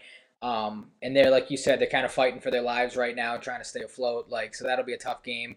So it'll be a good test. I mean, especially if Pasternak and I know Frederick's not a huge name, but a guy that they're clearly missing right now, especially against some of these tougher teams coming up physically wise. So if they can't go, that makes things tougher. But I don't know. I mean, it's going to be a tough stretch for the Bruins. They got to get out of this funk they're in. They got to get some better goaltending. Obviously, Swayman needs to figure some things out. You said it. They got to reassure that their defensive pairing, and then hopefully they can get back on a little bit more of a consistent role they were on. Before this last little stretch and the struggles they've been on. Yeah, and I mean, I'm not too worried about Swayman. He's had some tough moments lately, but Mm-hmm. um, I would like to see him right the ship. Are you super worried about Swayman or not? I wouldn't say super worried. I'm a little worried, kind of like again, not that he's fallen off, but like there's some notable like the rebound This was gonna control has been a happen to me. problem. This was Exactly. gonna He's happen. like he was bound to hit a snag at some point. It kind of sucks that it's coming this late in the season and this close to the playoffs. Like I was gonna ask you if I know you're one of the people that thinks that they should split time in the playoffs. Has his struggles changed your perception at all? You think Olmark should get more starts, or you kind of still on the fence of or on the side of like just split it and see how it goes? Sorry, I'm sending a quick text. Yeah, I mean, they just gotta hope for the best. I think Swayman's, a mature enough guy, positive enough guy to snap out of this. So Hmm. I don't really have a real reason to be super worried here. Okay. Other notes: Ryan Getzlaf retires or will retire after this season. Um, Longtime NHLer has held up his bargain as a playmaker. He's pretty much become a solely playmaker at this point. Doesn't score a whole lot, but he's a great passer still. He'll retire after this year. A legend, really, really good player for a long time. Shout out to him. Ducks will need a new captain. Um, my guess would be Cam Fowler, Silverberg, or Henrique, personally, but I'd go with Fowler if I had to pick one. Carey Price, who has taken a leave of absence this season to deal with mental issues, and I think spend some time with his family to help them all sort this out, this situation he's going through, with the NHL's programs for that. He will travel with the Montreal Canadiens to New Jersey and Toronto, but will not play. So maybe we see Carey Price return this year. That'd be pretty interesting. Could Hmm. be huge for Montreal, accelerating their rebuild in the future if he is available to play next season.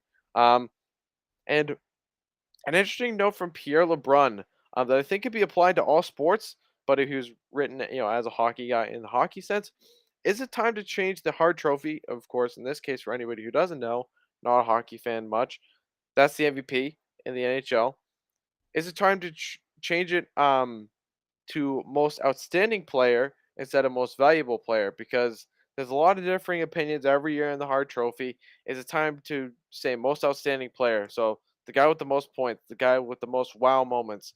Maybe it's the best defenseman one year, a guy who just goes completely above and beyond. Um, a goalie that plays otherworldly good, like Igor Shesterkin or Frederick Anderson. Never thought I'd say that, but Freddie Anderson's been insanely good in Carolina this year. crazy what can happen when you play with a good defensive team and a city that doesn't have shitty media and shitty fans. Crazy how that works. How would you feel about this for hockey and any other sports where you think it could be positively applicable to? I don't know, I was on the fence about it, just kind of quickly reading through it, but hearing you talk about, maybe one year they give it to the best defenseman in the league or the best goalie, they already have awards for that. So like it kind of falls back into the argument I've had like with baseball, like and this is other people have discussed, like should a pitcher be allowed or not allowed, but like eligible to win the MVP? Like they have their own award, Cy Young, keep them to that. So I would say no, honestly. I would keep it the MVP or the Hart Trophy in this case. Keep the goalie have their award and the Vezina, the defensemen have their awards, which is why am I blanking on the best defenseman? Defenseman? Norris. Yeah, the Norris. Thank you. I'd leave it at that. I mean, I get where he's coming from a little bit. It would make it a little bit more interesting.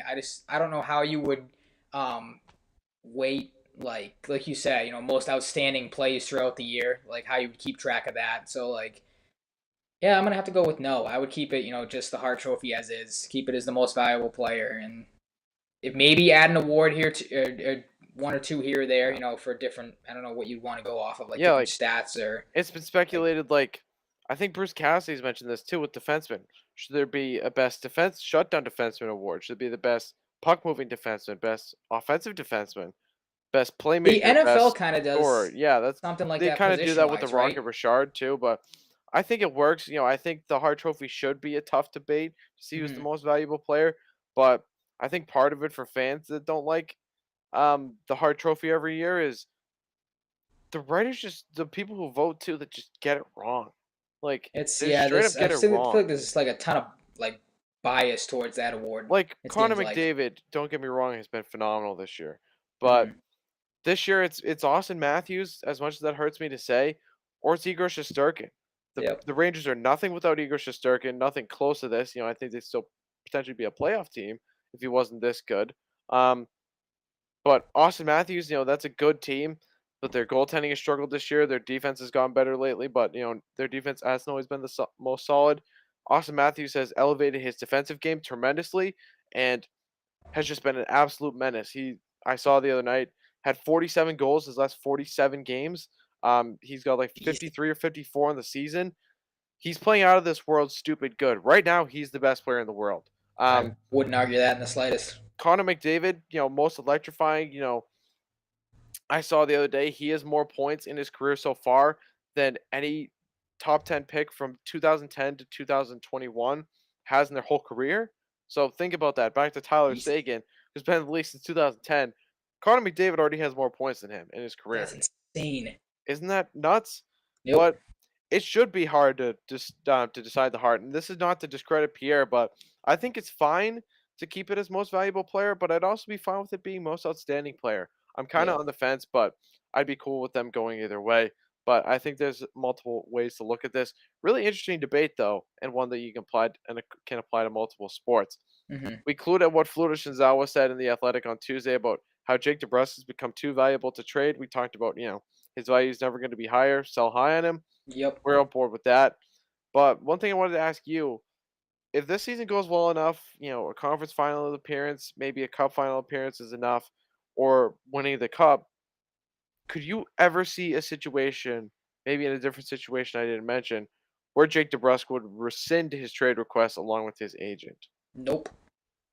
Because I he don't either. was still talking about it after the trade deadline, and like, oh, it came and gone. I'm still here. Basically, like paraphrasing what he said, but like Yeah. you remember the comments. Like, it's still on his mind that he's and Excuse me. it's I've been not coughing showing in his so play, much lately. obviously, that he's mad or anything. Like Yeah. he's not like taking it. Like He's not we kind of pouting. thought maybe that he might go Mm. into a shell again, but then you said it would hurt his trade value, obviously. So he's played well, but no, I think it's still on his mind that he's he wants out of here. It doesn't matter how the season ends. Like and even if they do win the cup, like that's just gonna help DeBrusque in trade in discussions. Exactly. Like, hey, I'm a Stanley Cup winner now, or even the Bruins too could be like, hey, we're trading you a guy that just helped us win the Yeah. cup, so give us more. So Exactly. like, The main thing too, if he were to want to stay, is he could talk to his agents, be like, "Is it gonna get much better than playing with Marchand and Bergeron?" I was just thinking that too. You kind of have to be like, I That's the one need thing, to and play on the especially if top they go to line, the or conference finals, make it to the cup finals, or win the cup, he could be like, you know, if Bergie stays, like if he doesn't retire, I could play with this top line again a full season, hmm, keep this together, and then I cash out and leave in free agency in a yeah, year or it's two. true.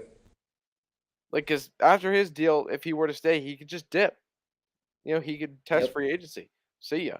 Um, I'm almost positive in this case he should be at least. He will hit unrestricted free agency after this deal. Um, I just noticed looking at Cap Friendly, one of the guys I mentioned last week, the Bruins could sign from unrestricted free agency. Noah Philp from University of Alberta just signed with the Edmonton Oilers. So there's an option off the board at the center position. Not a huge loss. One to miss out on though. Jake DeBrusk will be a UFA, so he'll be able to test that market. Yep. Um, I expected him to be a UFA, but I always like to check for sure for fact checking. But yeah, interesting situation to continue to monitor with DeBrusk. Speaking of interesting things, Shayna Goldman, who writes awesome content for The Athletic and Sportsnet, Sports Logic, and is one of the co-hosts of the Too Many Men podcast with Sarah Sivian and Allison Lukin. Um, she wrote a really interesting piece about the best and worst NHL teams that are in terms of playing from behind in the league today. As I struggled to speak a little bit there, the best come from behind teams. I'm just going to read these stats real quick. In terms of expected goals for per 60 when coming from behind, Toronto is number one, Carolina is number two, Calgary is number three, Florida number four, St. Louis number five. Goals for per 60, which is a little different than that, just an extension of it though, in a way. Florida number one, St. Louis number two, Nashville number three, Carolina number four, Minnesota five, and then time on ice percentage trailing. This is where the Bruins come in. Calgary one, with just 17.4% trailing, which is wild because Colorado, the best team in the league, is 21%. Then you have Carolina at 22.1, the Bruins at 24.9. So does means the Bruins aren't trailing all that much, which is good. Um, but this refers to them as one of the best come from behind teams. Um, and then the Penguins at 25.1. And just a couple notes from the article as well. The Bruins lead the league in shot generation while trailing games, with the Maple Leafs and Flames running at the top three. Florida sits next, and at the rate they're going lately, it won't be surprising to see them slide up the rankings. Florida, this is a little later in the article, not the next paragraph or anything. Another screenshot I took just for talking. Florida allows the lowest rate of shots against while behind in games, with the Hurricanes, Maple Leafs, Golden Knights, and Oilers just behind them. The Capitals, Avalanche, Predators, Bruins, and Hurricanes lead the way when factoring in quality with expected goals against. Goaltending is a key consideration as well, and that's where teams like Winnipeg, Vancouver, and St. Louis stand tall. The efforts of Connor Hellebuck, Thatcher Demko, and Ville Husso. Notice how it mentions Husso, not Bennington. Um, give teams their best chances to bounce back. So just an interesting like food for thought thing. No, we're gonna like dive into anything crazy, but I'm sure both. I know I found it interesting, and I'm sure you did as well. Too.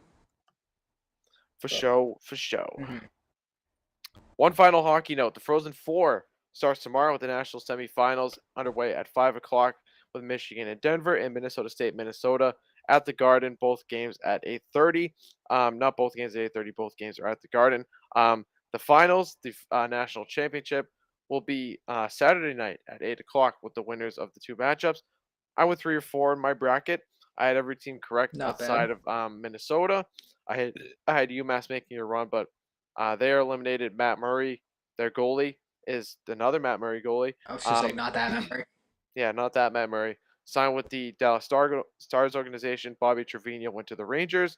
So they're losing some players. Matt Kessel signed with St. Louis, who drafted him. And there's one I'm forgetting. Who am I forgetting?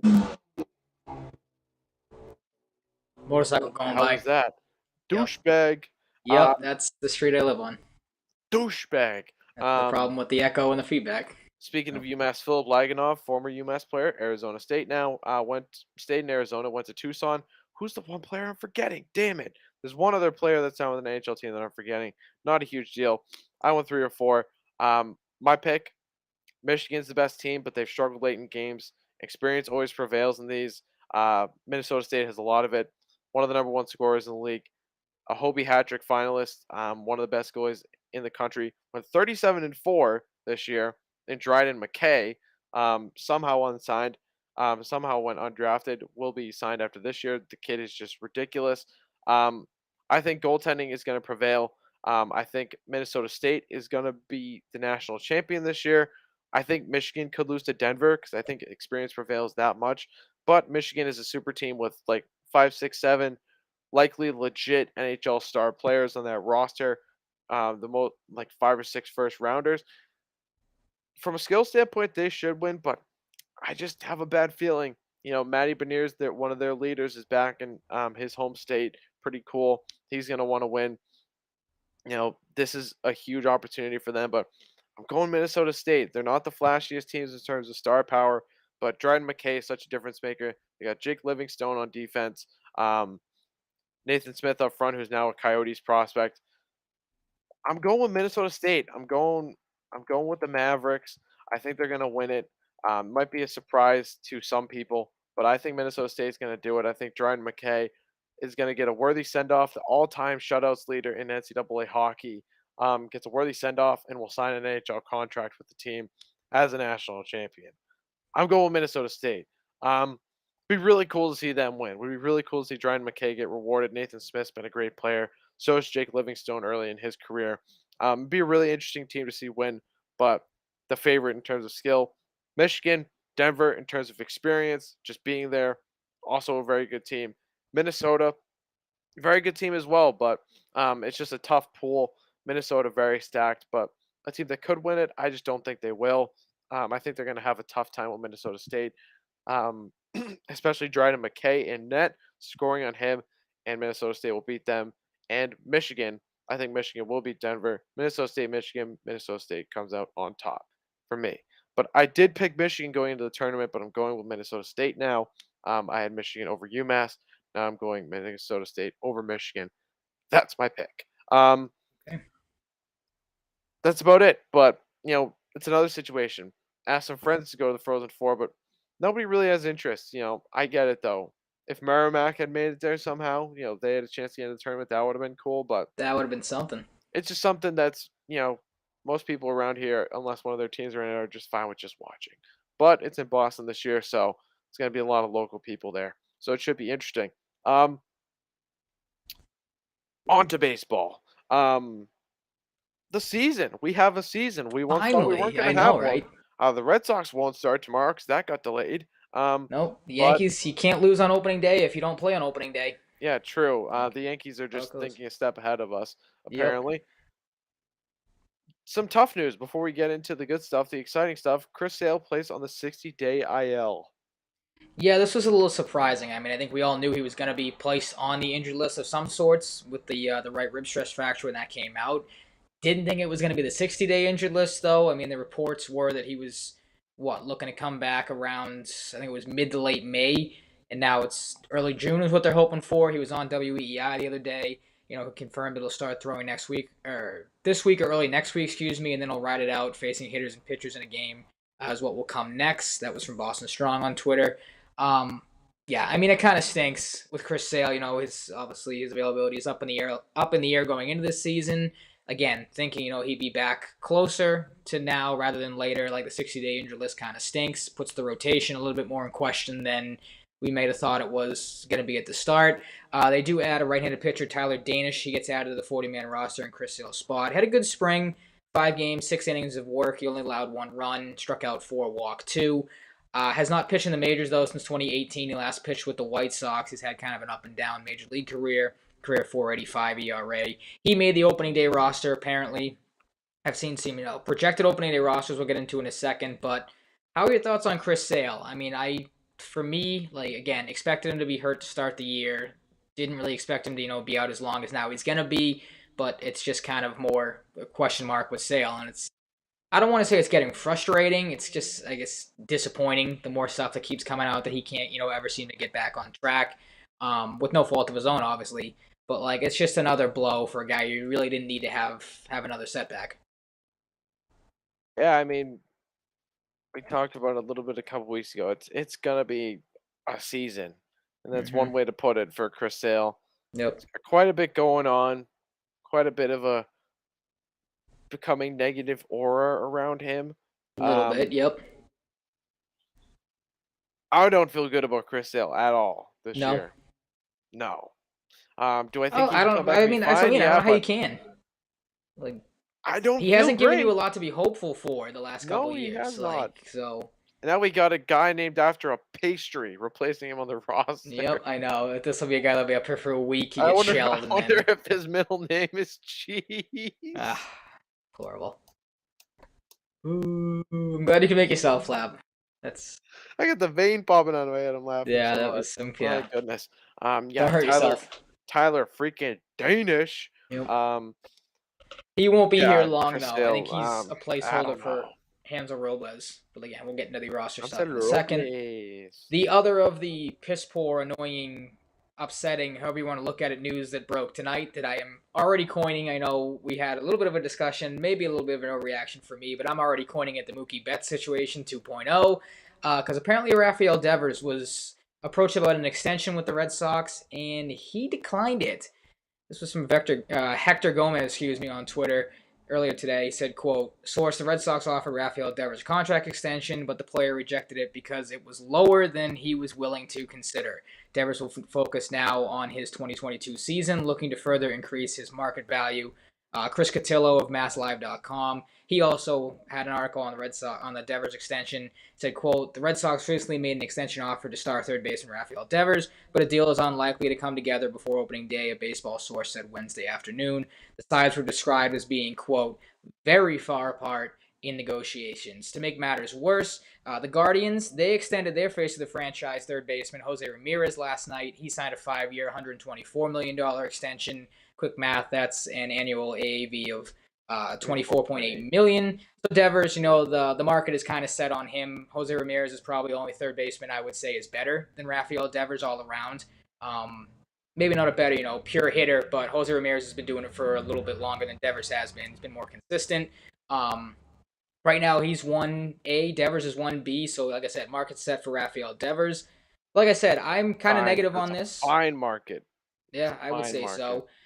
I am on the negative side of this. Like I said to you, like I just said, I think this is, already heading towards the another Mookie Betts situation.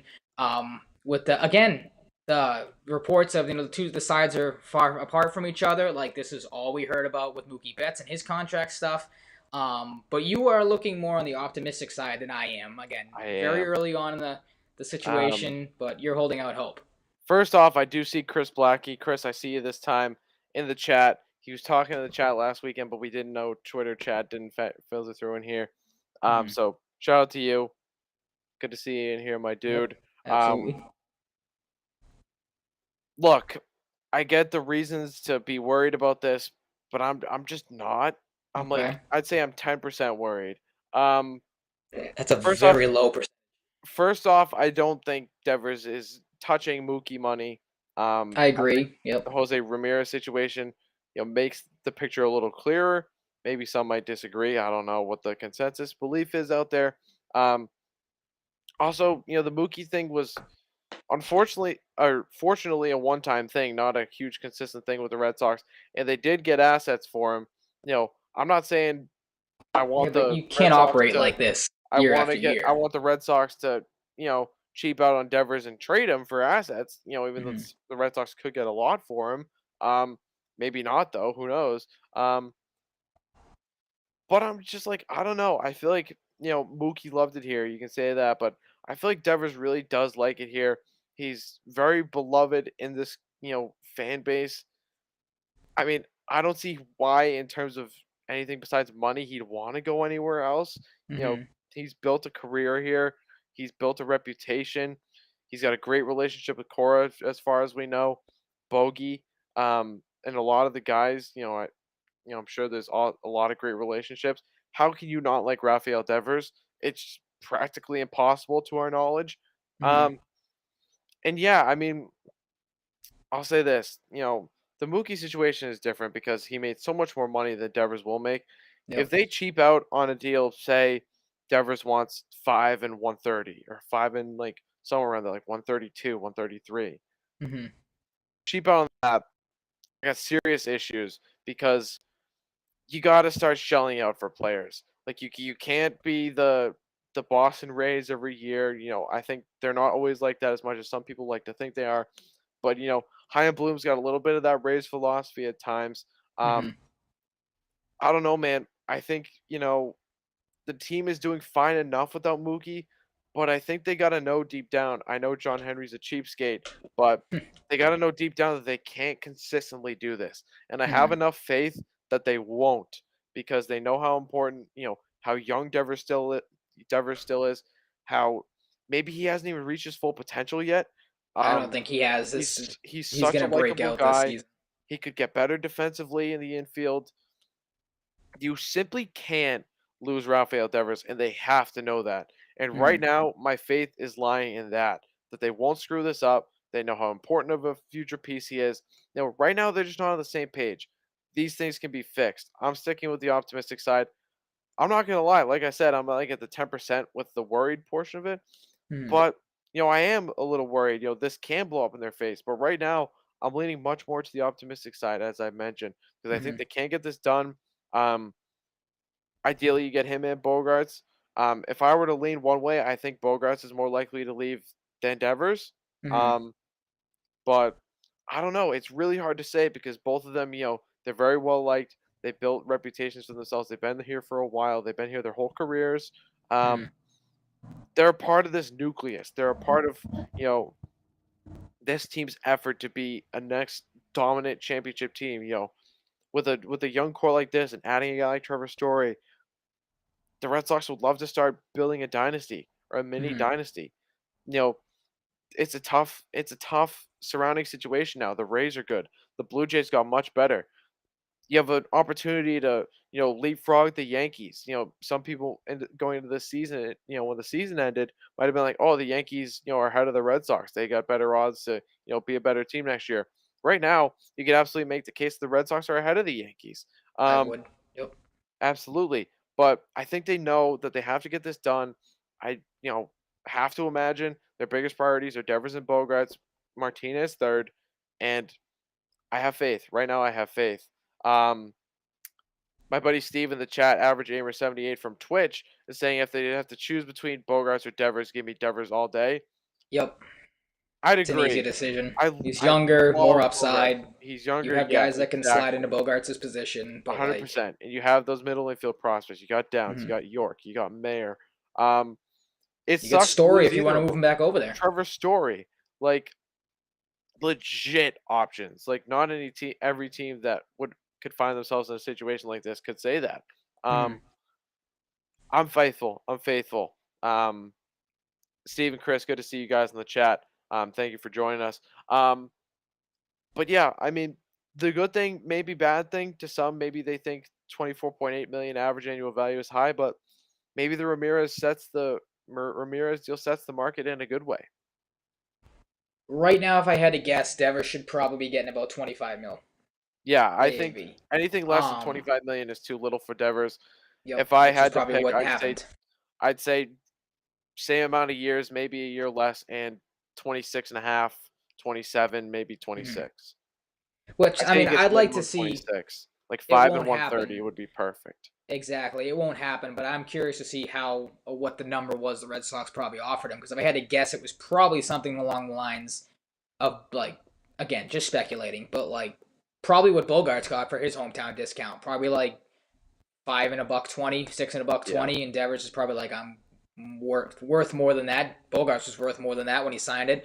I get where your optimism's coming because this on a franchise that, like I said, has already done this once. To go through trading the face of your franchise again 2, 3 years later would be such a disastrous look. Yeah. So like I get where the optimism is there. It'd be dumb to do that. But then on the flip side of that, like you mentioned, it's time for the Red Sox to shell out some money. They've shelled out some money. Trevor Yeah, Story, that's obviously, true JD too. Yeah. Martinez. They haven't shelled out the money for their hometown guys. John Yeah, Lester is that's the an big one. interesting that's an Mookie Betts interesting is the angle, big isn't it? one. Now you come to Stop, Ryan. Devers. Stop, That's what I please. mean. That Don't and do this then to me. it's And different. just a It's quick point, Chris is wondering the same thing in the chat. He wonders, how far apart they are. at the That's what I moment. mean. I would have loved to have been a fly on the wall And with to this figure it report, out. I'm not discrediting Hector Gomez here because I think he has reported stuff in the past. Hmm. I want to see someone, in closer circles to the MLB like Jeff Passan reporting this or Ken Yeah, yep. Or Rosenthal someone to the before I Red get Sox, really something. worried. Yep. So But that's the just other where I'm thing at. too, I was gonna say with the Mookie Betts, how it's different from that is like, to me, losing Devers would be worse. Like Mookie Betts to me doesn't have didn't have another player tied to him when Yeah. he left, and Mm. what I mean by that is we discussed this, and you think if you try to get Devers and Bogarts back, if you lose Devers, you're losing Bogarts, and vice versa. Like those two guys are go together like thick and thin. Like if you I was talking to you about this off air before we jumped on. Like, if you lowball Devers, that's such a bad look to like Xander's gonna probably take that and be like, well, if they lowball him, I'm not gonna get an offer I want. And the same thing if they, give Bogarts a bad contract, then Devers gonna sit there and go, well, what the hell are they gonna give me if they're giving him a bad contract with how important he is. So that's why I think it's imperative that you re-sign Devers, because if you can't bring him back, then I think Bogarts is gonna be like, well, if he's gone, then I'm gone. You have a shortstop that can play the position. You have a ton of prospects that can play my position. Yeah. See, the I'll go hope with somewhere else. Bogarts is, his approach we talked about last week. Like, he wanted story here. He's cool with it. Hmm. He's very invested in the team. So But hopefully that again, prevails. if the Devers news So keeps coming out that yeah, they lowball them and they're far apart, it's not going I'm to be curious great. to see how that affects Bogarts. Like that's Yeah, I where don't I'm want this worried the to most. distract them. I really don't. I'd Yeah, love, they don't have time to get it done before the season unless something happened tonight. I know Um, tonight, yeah, yeah, but or tomorrow, but just a quick positive sidebar. Tristan Cautious, in Worcester hit a 107 mile per hour rocket opposite field home run tonight. So he looked like a the mammoth. Did picture you of see the him, pictures on Twitter? Yeah, oh my he looks like a god, moose. dude. Guy's massive. I joked with the coworkers today that guy looks like he could hit 80 home runs in a season Yep, someday. that But beast will be here by the end of I'll the say year. Book this. it I'll right say now. this. Tristan Cautious is having multiple 40 to 50 home run seasons. I think he hits 50 or more. With the Yep. way he looks and his how big and powerful he is, he hits 50 once or more in his career. I'm calling it right now. I'm putting a Mm-hmm. bold prediction out there. The Wouldn't dude, be the most far you fetched thing. described it. He is a moose. Nope. And I sent this to you. Shout out to Steve Peralt for this. He looks like Mickey Kaline from Hey Arnold. Um, Yeah. which is a crazy reference, a crazy Mm-hmm. pull from Steve Peralt. I never would have thought that. So shout out to him for that. The 28-man roster, that is our next item of discussion. Unless you have any Yeah, final thoughts on it's Bogarts and Devers. no, I got nothing else. I did my piece, my negativity on that. You are good for you taking the more positive side of things. But yeah, I mean the 28-man roster, and the reason why it's 28 is they bumped it up obviously with the shortened spring training. So as of right now, this is just projected. I haven't seen anything concrete. The Red Sox haven't released anything like this is our official 28-man roster, but a lot of people seem to think this is what they're going to go with. So they're taking, I think Alex Cora said this the other day, they're going to have 15 pitchers to start the season. Those pitchers, of course, being Nathan Eovaldi, Nick Pivetta, Tanner Houck, Michael Wacha, and Rich Hill. That is your five-man rotation to start the season. In the bullpen, Matt Barnes, Ryan Brazier, Cutter Crawford was one of the standouts from spring training. He makes it. As I mentioned, Tyler Janish, don't know if his middle name is Cheese or not. He makes it.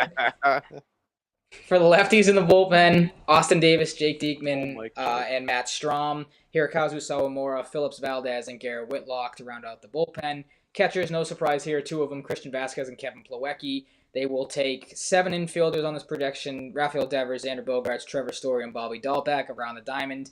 Christian Arroyo, Jonathan Arauz, and Travis Shaw was the last name I saw added to it. I think he has to be added to the 40-man roster because he was a minor league invite to spring training. And then outfielders and DH, Alex Verdugo, Kike Hernandez, Jackie Bradley Jr., and JD Martinez. Like I said, Hansel Robles, he got to spring training late because of, I believe it was like visa stuff. So he came over late, only had 1 or 2 outings in spring training. So he'll start the year in Worcester, I think. They'll ramp him up, and he'll probably be up here by the end of the month. Rob Refsnyder, utility man they got from Minnesota, there were some thoughts that he might make the roster. He ends up in Worcester. Thank God, because I think he was like 4 for 30 in spring training. Yeah. Not good. Yeah, he was He's just horrible. he's a utility guy, isn't he? That's pretty much all he's been Yeah, in his he's like a career. career bench guy, career minor leaguer. Um Hit lefty as well speaking last year, but speaking while we're on the topic of baseball, I texted you this earlier. Tomorrow, since it's opening day, we have birthday lunches for the birthday lunch like whole thing at work. Everybody has free lunch. It's Okay. backyard barbecue, and it's opening day, so everybody's encouraged to wear MLB or other jerseys. And I'm wearing my Kyle Schwarber Cubs jersey, and not a Red Sox jersey. Not that I don't like the Red Sox, Hmm. but I miss Big Kyle Kyle Schwarber. Schwarber guy. My Kyle Schwarber jersey will not suffice. I need to wear a jersey. I'm wearing the Kyle Schwarber shirt or the jersey out of respect. You gotta get a Phillies one. He's gonna Because rake Kyle in from Wall of Fame Philadelphia. forever. I will never ever wear a Philly team jersey in my life. No. I hate All right. Philly. I Fair always enough. will. All right. But I love Kyle Schwarber, so I will support him. All right. Not a Cubs fan either, but the blue Cubs jersey is just beautiful. One of It's the best it's jerseys in it's my baseball. favorite jersey in baseball. One of my favorite jerseys ever. Hmm.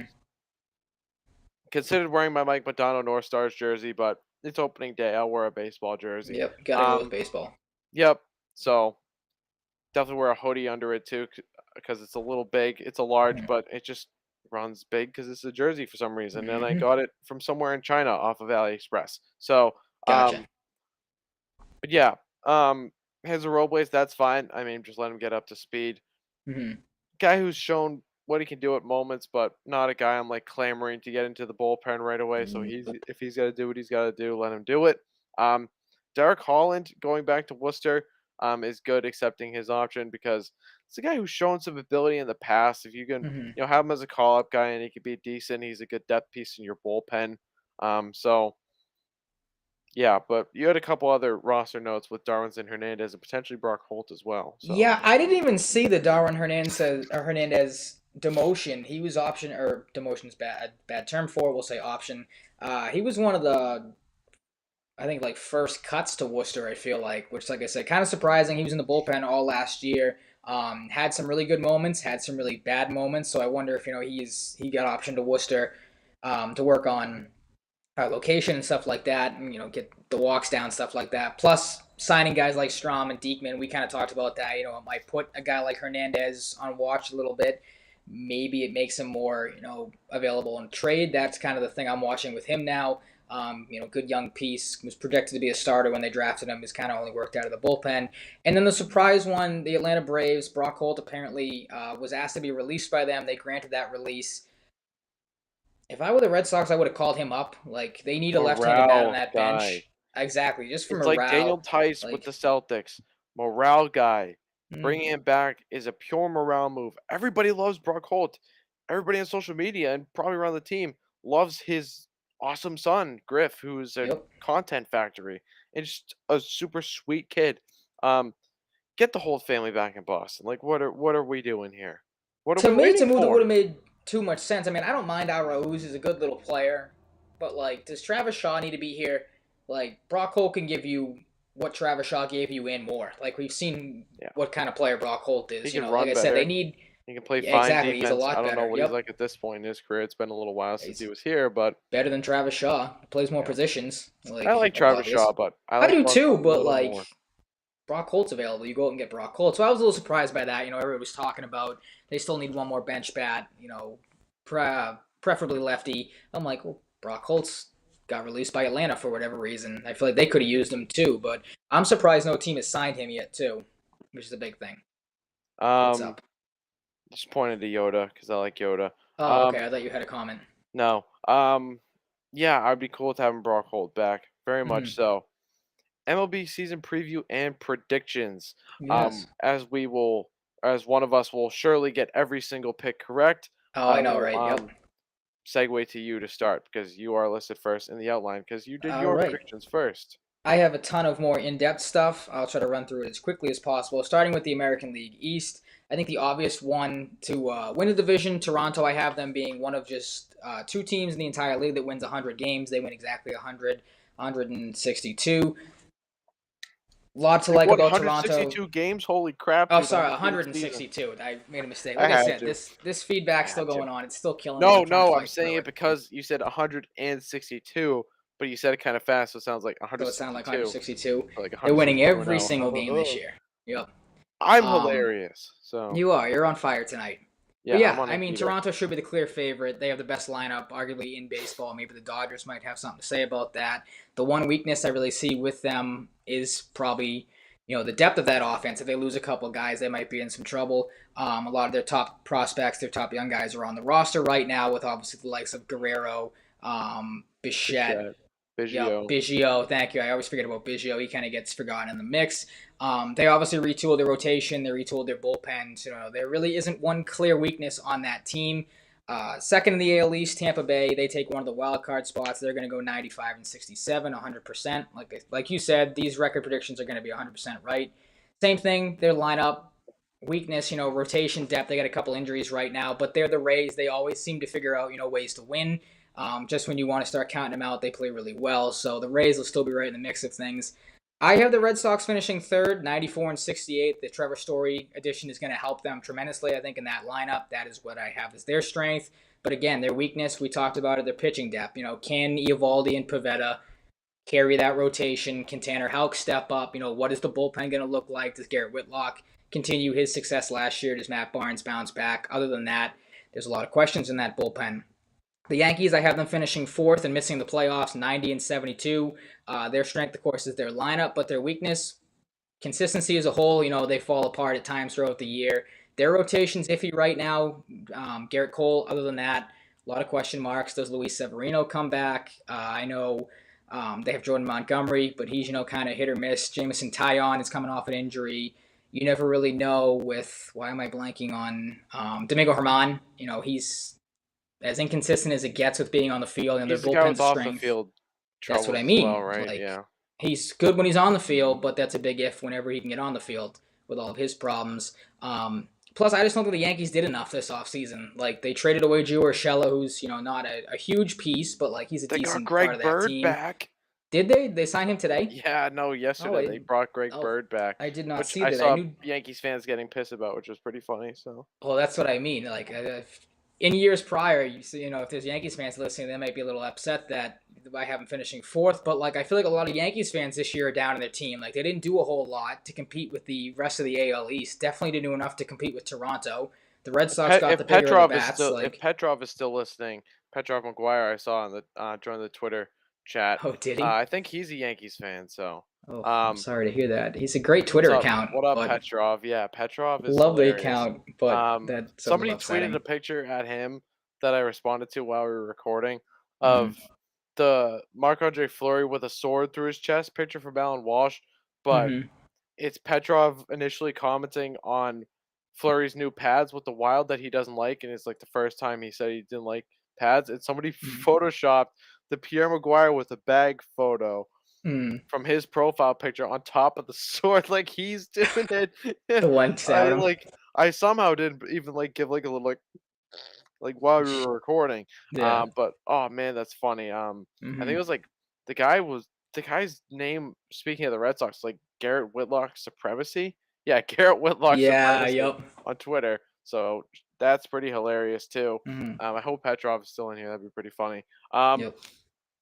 But if not, yeah, whatever. the Yankees if you want to keep rolling on your stuff. Yeah, the Yankees didn't do a ton of big things. I mean, Josh Donaldson will be a question mark in that lineup if he can stay healthy, if he can be consistent.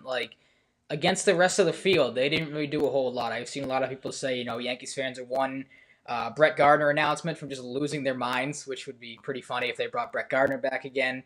And then, no surprise, last place, the Baltimore Orioles. Their strength is, what they have in the pipeline. Their minor leagues is one of the best. I think it is the best in baseball. Their weakness is everything else. Cedric Mullins is a nice player. Trey Mancini is a great player, great story. But other than that, that team's horrible. They're going to be the worst team in baseball again. I have them going 54 and 108, the most losses out of any team in the league. Would not surprise me if they lost more. On to the AL Central, again, division's kind of a lock with the White Sox. 95 and 67 is what I have them going.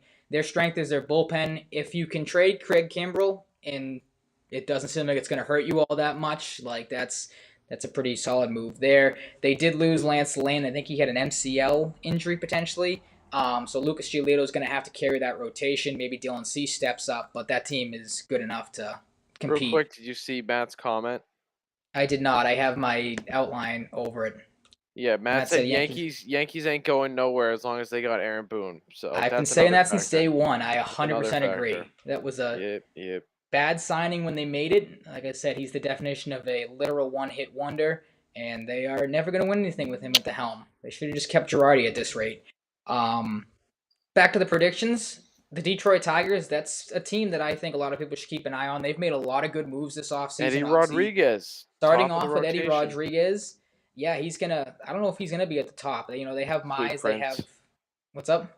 I saw at one point, I'm pretty sure that he's going to be their opening day starter. Oh, is he? I almost positive I saw that. I'll look That'd it be up. kind of a kick in the face to guys like Mize or Screwball who have been there. But I'm almost positive. I could be wrong. all right, look Look that that if you up can while you find that, talk. looked it up because that'd be interesting. But yeah, I mean they've made a lot of good moves. They have a good young rotation. Their one weakness is kind of their bullpen depth. Outside of Gregory Soto last year was a good closer, but he struggled this Yep. spring. Opening He's the day opening day starter. starter, really? Yep. I thought I saw it Wow. like a week ago, but this most recent tweet saying Eduardo Rodriguez will be the only Venezuelan starter to get on the mound for opening day. He will do it Friday against the White Sox at Comerica Park. This game is scheduled for 1:10 p.m. Okay, good for Eduardo Rodriguez, but This like I is said, from I would have. Andrea Alejandra Gil. I can't translate the Spanish in her bio, but she works Okay. somewhat related with the MLB, and she has over 5,000 followers. So I think it's a All good right, source. so a very trustworthy, verified source. I don't That's know if she's the surprising. only person to say it, but that's the first one I saw, and I swear I saw something like a week ago that they were ready to name him day one, thinking about it, or had done so All behind the right, scenes. so So good for Eddie Rerod then. Rodriguez Yep. But yeah, I mean, cashing I think out. that's going to be he's a proven winner, obviously. Has had some success. I think he's going to be good for that young rotation. They just got Austin Meadows from the Rays in one of those surprise, like, Rays trade their, Bingo. bats away. What the hell was that? Beats me. That's how the Rays operate. They trade a guy like that, and they'll find another one in the minors that'll come up and hit like 40 home runs or something ridiculous. Like that's how they operate. That's how they stay afloat So somehow, which what's is what's their baffling to outfield me. But without him? They have Kiermaier, who and who? Kiermaier, Margot, and Margot's an outfielder, right? Rosarena. Rosarena, okay. Yep. I don't know who's going That's to right. DH. I think Meadows was more of a DH for them. They lost him. They lost Cruz. So again, like there's question marks there, but they're the Rays. They figure it out somehow, Yep. which is the most surprising things. But yeah, I think the Tigers should be a sneaky team. They have Meadows. Obviously, they got Javier Baez, and one of the more surprising moves of the offseason, him going there. Miguel Cabrera, he's obviously still there, good bat. And then they have Spencer Torkelson, excuse me, top prospect in baseball, is going to get called up. He's going to play, I think, first base for them. So a lot of talent on that Tigers roster. Could be a sneaky good team this year. Third in the Central, Cleveland Guardians, excuse me. That's going to take some time to get used to. I have them going 82 and 80. It's one of those things where it's like, they have a good team, but it's going to be tough to compete with the White Sox and the Tigers. Good rotation, some question marks in the lineup. But never count out Terry Francona. He might be able to steal a couple wins for them with how he manages. The Twins, I know they got Carlos Correa, but I have them finishing fourth. And my bold prediction for them, like I said, when he signed that deal, is he's going to stay there 1 year and then get out of there because he can opt out at the end of this year. Twins finished at 79 and 83, kind of a down year for them. And then the Royals, again, kind of like the Tigers, they have some good young talent on that team. They have Bobby Witt that's going to, I think, play third for them. I think the number 2 prospect in baseball. But he's not going to be enough. That's still a young, inexperienced team. They're still a couple years away. They finish in the basement at 76 and 86. Out west, maybe in a surprise to some, I have the Mariners winning that division, 93 and 69. Haha, nice. Again, like the Blue Jays, retooled their rotation, retooled their lineup with the additions of guys like Jesse Winker and Eugenio Suarez. They're calling up Julio Rodriguez, who's their number 3 prospect in baseball. So, big move for them there. They're kind of one weakness, some bullpen depth there. Don't really have a clear closer, so that might, hurt them in the long run. Have to keep an eye on the Mariners. Finishing second, the Houston Astros, 91 and 71. There's some question marks about health there. Justin Verlander, can he bounce back? Obviously, who fills the hole short without Carlos Correa? But I think they still have enough talent on that team. And Dusty Baker, kind of the same thing with like Terry Francona. You never count out a smart manager like Dusty Baker is. The Angels, they did a lot of retooling, but I have them finishing third in the West, 86 and 76. Again, questions with them. Can Mike Trout stay healthy? Can Shohei Ohtani build off of last season? Will Noah Syndergaard bounce back? That was a move I liked for them. It's a big risk, though, paying him a lot of money. He's been hurt the I last love couple that years. move. They have built up their bullpen, which was their problem last year. So some good moves there. Keep an eye on the Angels. Coming in fourth, the Texas Rangers obviously added two of the best bats on the market in the offseason, and Corey Seager and Marcus Semien, but it's just not going to be enough to compete in that division. They finished fourth at 77 and 85. And the Oakland Athletics, that has traded away pretty much all of their talent except for Frankie Montas and Sean Murphy. They finished in last at Wait, did 60 they and trade Mania? 102. They did. They traded into the Right, Padres the other yeah. day. Yeah. I Yep. forgot which team it was. Yep. So I mean, that's the one thing to look at with Oakland is when will they trade Frankie Montas and to who at this point, or who else is going to go in that fire sale? Because that team is in full rebuild mode. Maybe they capture some magic of the Moneyball era of old, but I think right now they are by far the second worst team in the AL behind Baltimore. Would have been the worst if Baltimore didn't exist. That's pretty crazy how they traded so much and they still might be better than Baltimore. Also, I Um, think you and I talked about this, but did not spend a single penny in free agency this offseason, if you can believe yeah. that. I saw Well, all people on right. Twitter. What's up? Yeah, that's pretty wild. I was just gonna Hmm. say I think we should do um one side each. Like I do Yep, the I AL was gonna now. say that. Yep. So uh but yeah, I mean they had a crazy off season. Hmm. Montas will probably go, it seems. Naya's gone. Olson, Murphy, Bassett. Forgot Crazy. about Bassett. Yeah. Um yeah, so we'll just go AL. So I will give my excuse me, AL picks as I scroll back up to them. I have Toronto at number 1 with over 100 wins, 102 and 60. Tampa Bay 94 and 68. The Red Sox with 89 wins, 73 losses. Um, not quite as high on them record wise as you are, but Hmm. still enough to get into the playoffs, just not as good. These things are a crapshoot in a large extent too. A little bit more Yep. informed for you, but for my baseball knowledge, which is still pretty good, but not as much as yours. Um, I'm going 89-73. I think the, uncertainty of sale is going to hurt. I think, at times, there'll just be rough patches. This team is good, but they're not perfect. I think Hmm. 89, 90, 91 range is my sweet spot for their wins this year. Next, I have the Yankees at 87 and 75. Like you, I don't think they did a whole lot, but they'll still be good, but they'll miss the playoffs, which is amazing to say. Um, love that. But, yeah, it'll be interesting though, as you'll see as I get to my West predictions eventually. I have Hmm. Chicago White Sox just finishing shy of 100 wins, 99 and 63. Detroit at 82 and 80. So we actually have the same order in the standings in the AL, but just different records Yep. for all divisions. I have Cleveland at 79 and 83, so not quite as high as them, but that's another team. They kind of have a range like a 78, 82, 83 win range to me, looking at that roster. I have Minnesota at 74 and 88, but I can see them doing a little bit better than that. Hmm. And then Kansas City at 72 and 90, which might be a little ambitious, but I don't know. I could see him getting around there, maybe 70 wins. AL West, I also have Seattle winning. Um, I like the Jesse Winker and Eugenio Suarez pickup. Really, just massive pickups for them. They lose Seager to retirement, but still a good team. They were scrappy last year. If Mitch Haniger can stay healthy, that's huge for them.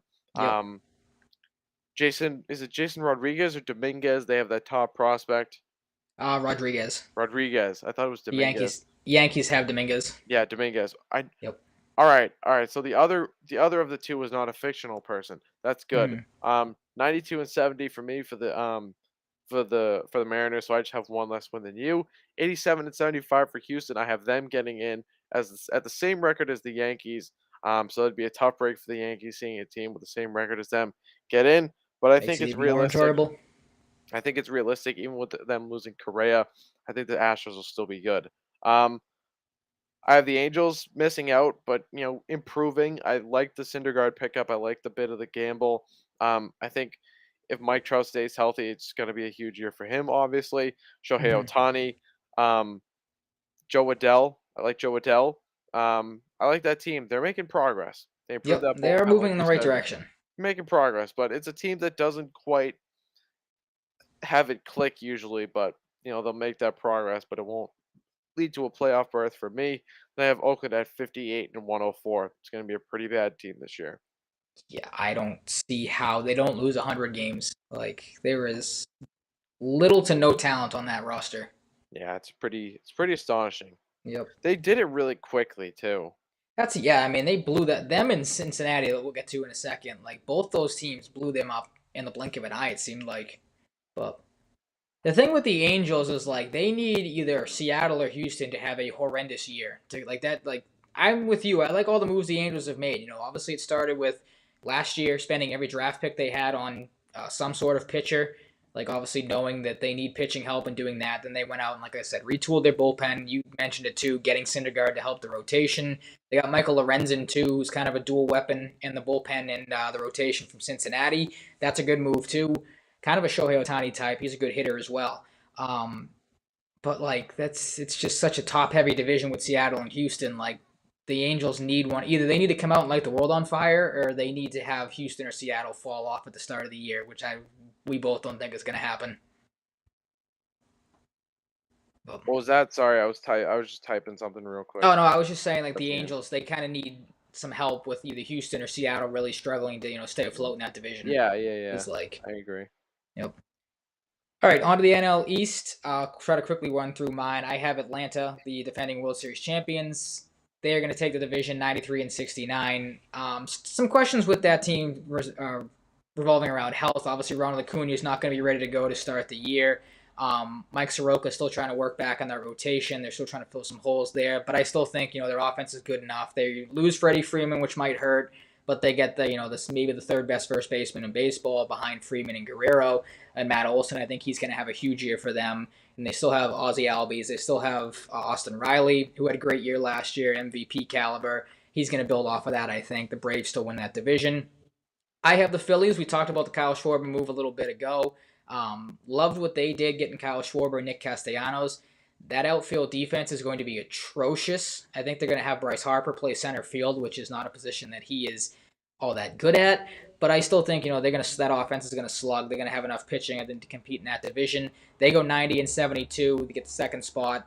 The Mets, I would have had higher on here if they didn't lose Jacob deGrom and Max Scherzer to start the season. Scherzer's got a hamstring problem. deGrom, I think, has a shoulder problem, but even the Mets don't really know when he's going to come back. So a team that looked like they won the offseason is not in a good spot to start the season. They'll struggle to stay afloat. 87 and 75, they finished third. Do like the Bassett move, though, like you mentioned. I think that's going to help them a little bit, but they just don't have enough depth, in my opinion, to overcome the deGrom and Scherzer injuries. The last two spots, Miami and Washington. Miami I have going 72 and 90. Good young team there, but they're like the Royals, like the Tigers, still a year or two away in the AL. And then Washington, like, their strength is pretty much Juan Soto, and that's about it. Not a ton of talent on that roster yet. They're kind of stuck in rebuild mode right now. They finished 68 and 94. In the NL Central, I have Milwaukee winning it again, 92 and 70. Didn't really do a whole lot to change that team. That's not the worst thing. They still have one of the best rotations in baseball. One of the the three horses they have at the start with Corbin Burns, Woodruff, and Freddie Peralta. Still have one of the best closers and Josh Hader. They have Devin Williams as well. That lineup's going to find some ways to win games. Second, I have St. Louis. I think getting Albert Pujols back is going to be kind of a swan song story for them. They might ride that momentum. Adam Wainwright, Yadier Molina, older guys like that. Still good young talent on the roster as well.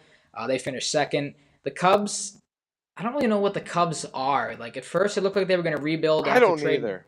Oh, it looked like they were going to rebuild after trading all their talent away last year. They trade away Baez, Rizzo, and Bryant around the deadline, but then they go out in the offseason. They spend some money on Marcus Stroman. They go out and get not Shogo Akiyama, Seiya Suzuki. They get him kind of out of nowhere. I think both of us thought he was ticketed, out west or with the Red Sox maybe. He goes to Chicago surprisingly. So they're trying to build something, but again, with Milwaukee and St. Louis, it's going to be tough to compete in that division. So they finished third, 75 and 87. The Reds, they blew it up. It would not surprise me if they lose 100 games this year. I have them just missing that at 67 and 95. And then the Pirates, I don't know what the Pirates are doing. All these other teams are promoting their young talents, like I said, with the Royals giving Bobby Witt a chance, Torkelson in Detroit, Rodriguez in Seattle. And then the Pirates decide to option their top prospect, O'Neal Cruz, a pretty solid shortstop for them. They need some help at the Major League roster. They're going to start him in AAA to start the year. That's, I saw on Twitter, pissed a lot of fans off. So the Pirates don't really know what they're doing. They're kind of the Orioles of the National League. They're going to lose 100 games. Book that. 62 and 100 is what they will go. in the National League West, the no-brainer pick here is the Dodgers to run away with that division. They're going to win 109 games at least, is what I think. Probably the best all-around team in baseball. The one kind of question mark with them is, can some guys stay healthy? David Price, Dustin May, guys like that. Clayton Kershaw's a big one. And they did lose Kenley Jansen, so that might hurt in the bullpen, but they did get Craig Kimbrell, of course, so that'll help. The Padres, they'll be without Fernando Tatis to start the season, or Fernando Tatis Jr., excuse me, with his motorcycle injury. They'll be able to overcome that, though. 96 and 66 is what they'll go. They finished second. The Giants, that were the surprise of last year, not going to have as good a success as they had last year. 89 and 73, they finished third, missed the playoffs. Colorado at 69 and 93. Don't know what they were doing in the offseason. We talked about that when they signed Chris Bryant. They let Trevor Story walk. Weird offseason for them, weird roster for them right now, but maybe they win some games here or there. And the Diamondbacks, they finished a game worse at 68-94. Same thing. Kind of in rebuild mode, kind of have some talent on that roster. But again, when you're competing with the Dodgers, the Padres, and the Giants, you need one of those teams to fall off drastically, and they're just not going to. Fair points. Again, I would have loved to have my predictions in terms of order be different, but I just couldn't. I think we're in the same boat, but different records. In the NL East, I have Atlanta winning the division at 93 and 69. Might be ambitious for Philly, but I have them going 92 and 70, making the playoffs. Kyle Schwarber effect, of course. The New York Mets, 90 and 72, also making the playoffs. Not having DeGrom for a bit will hurt, but I just have a feeling they're going to do it this year. They're going to make the playoffs. They're going to squeak in, but they're going to make the playoffs. Miami Marlins at 75 and 87. Can't wait to watch Jazz Chisholm this year. That's going to be fun. Seems like that next electric personality type of guy to take over the league. The Washington Nationals at 64 and 98 to round that out. In the Central, I have the Milwaukee Brewers. I think Christian Yelich is going to have a huge year if he stays healthy. Also at 93 and 69, much like the Braves, which might surprise some people. I have the St. Louis Cardinals missing the playoffs at 89 and 73. The Cubs, don't really know what they are either, but I like the Stroman pickup, I guess. And Seiya Suzuki, 76 and 86. Cincinnati, just shy of 100 losses at 63 and 99. Purely just a gut feeling one, but that team traded so much as well. You couldn't give them that 100th loss. No. Couldn't bring yourself to do it. I have Pittsburgh instead of Baltimore, finishing as the worst team in the league at 56 and 106. LA in the NL West, 106 and 56, the best team in the league, making the playoffs, of course. San Diego, 95 and 67. When they get Tatis Jr., I think they're going to be a wagon. Getting Manaea is huge. Blake Snell, another year. Very good. Very good team. Exciting team. San Francisco missing the playoffs at 86 and 76 is an interesting thought. Kind of like the Yankees in a way. Similar record. Different situation in the AL and the NL though in terms of playoff seeding and all that jazz. The Colorado Rockies at 69 and 93, and the Arizona Diamondbacks at 60 and 102.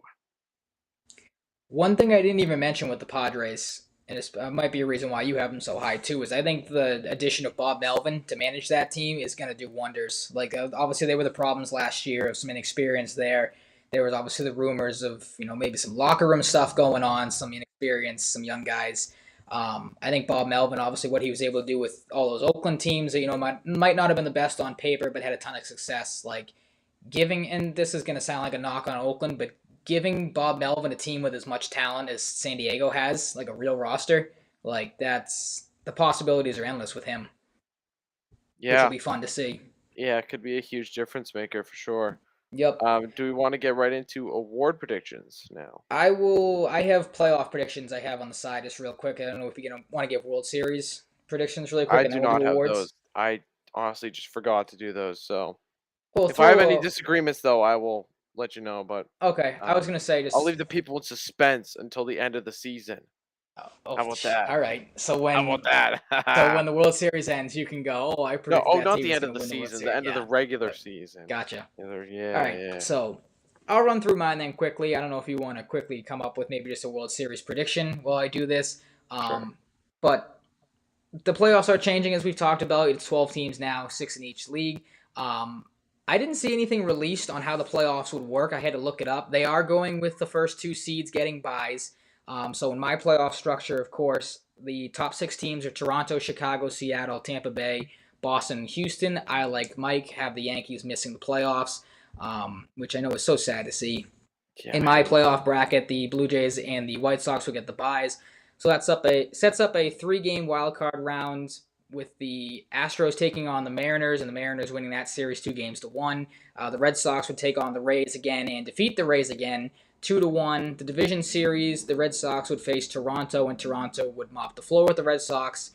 I just think Toronto's offense is too good. They're going to outslug anybody. The Blue Jays win that series 3 games to 1. Seattle takes on the White Sox. White Sox are one of the more well-rounded teams, as I said. They beat Seattle 3 games to 1, setting up an ALCS matchup of the White Sox and Blue Jays. Blue Jays take that in 6. In the National League, the quick 6 teams I have in the playoffs, of course, the Dodgers and Braves end up with the byes. Milwaukee, San Diego, St. Louis, and Philadelphia to round out the final 4. In the wild card round, Philadelphia in an upset knocks off Milwaukee. Again, I think Philadelphia's offense is going to be good enough to carry them. They win the series 2 games to 1. San Diego beats St. Louis 2 games to 1. In the National League Division Series, the Dodgers end up sweeping the Phillies 3 games to 0. San Diego upsets Atlanta 3 games to 2, so the Braves will not repeat as World Series champions in my prediction, setting up what might be one of the best, most entertaining NLCSs if it happens. The Padres and the Dodgers, with how much those 2 teams dislike each other. I have the Dodgers outlasting San Diego in 7, setting up a Blue Jays and Dodgers World Series with the obvious boring pick.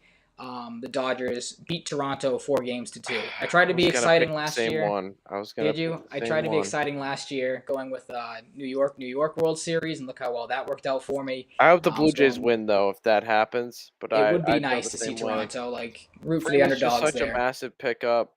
Did Jensen Mm-hmm. stay? I'm drawing a blank on that. In the Dodgers, Yeah, no, he ended up going to Atlanta. They yeah, that's kind of right.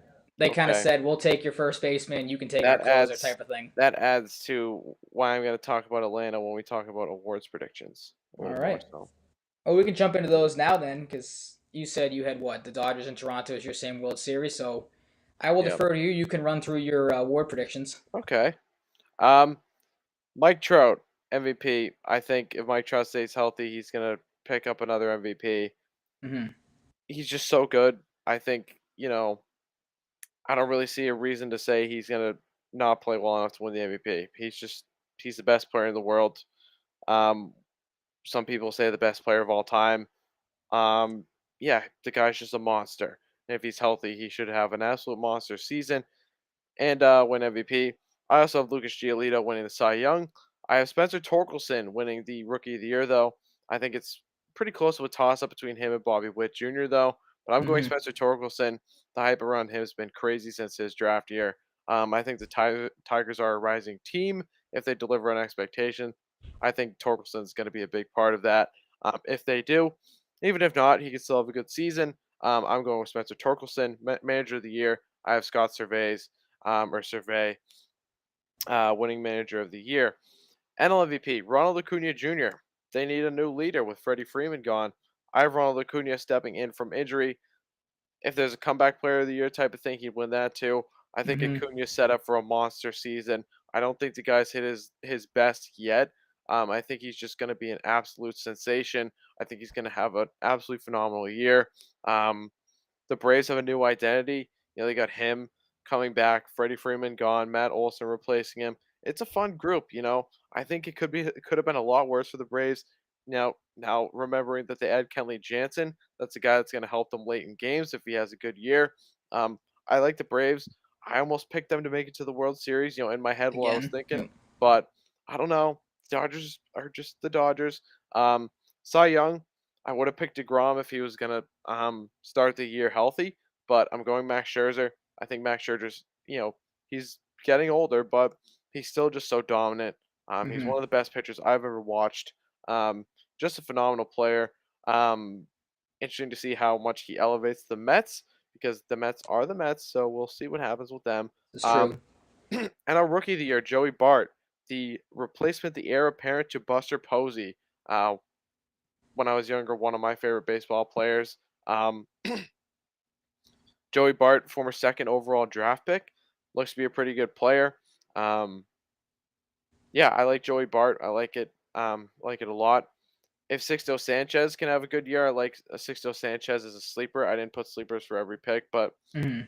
it's just hard, because it's gonna be hard for him to win games because Miami doesn't have the most high powered lineup. Yep. Um, San Francisco's bound to regress a little bit, but I think Joey Bart will be, a good part of what keeps them afloat and fighting for the playoffs if he has a good year. I'm going Joey Bart. And manager of the year with the Braves, the new look Braves, no Freddie Freeman and a new identity. I have Brian Snitker winning manager of the year.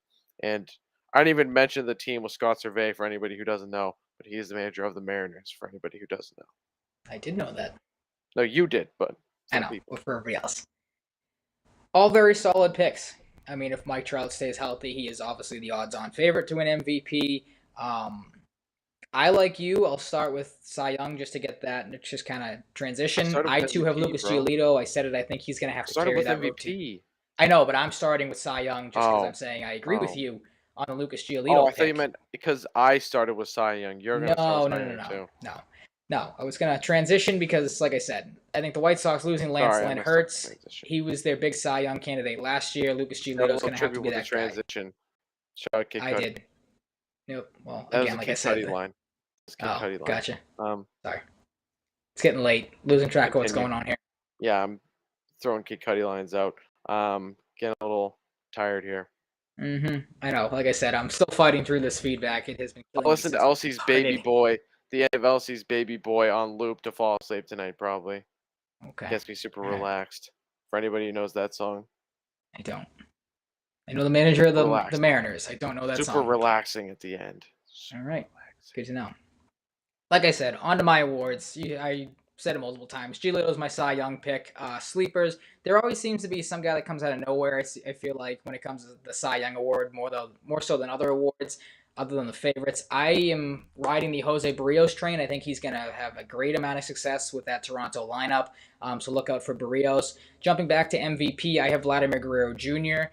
Not to say he got robbed last year, but like if Shohei Ohtani didn't exist, then Vladimir Guerrero Jr. would have been the runaway favorite. I think he's not only got a chance at MVP, I think he's got a legitimate shot at the Triple Crown this year. That's going to be one of my bold Yeah. predictions. He's just that good of a hitter. Yeah. A sleeper, though, maybe with some motivation behind him without a contract going into the year, I have Rafael Devers. He lit the world on fire in the spring, so maybe he brings that into the regular season and builds off a strong year last year. Rookie of the year, you mentioned it. It's a toss-up between Bobby Witt Jr. and Spencer Torkelson. You took Torkelson. I am taking Bobby Witt Jr. Like Devers, he had a tremendous spring.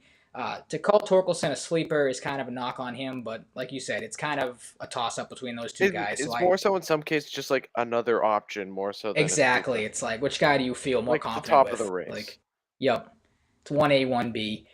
And like you for manager of the year, I have Scott Service as well. Mariners, like Oh, I it's said, Service? I thought it was yeah, Survey.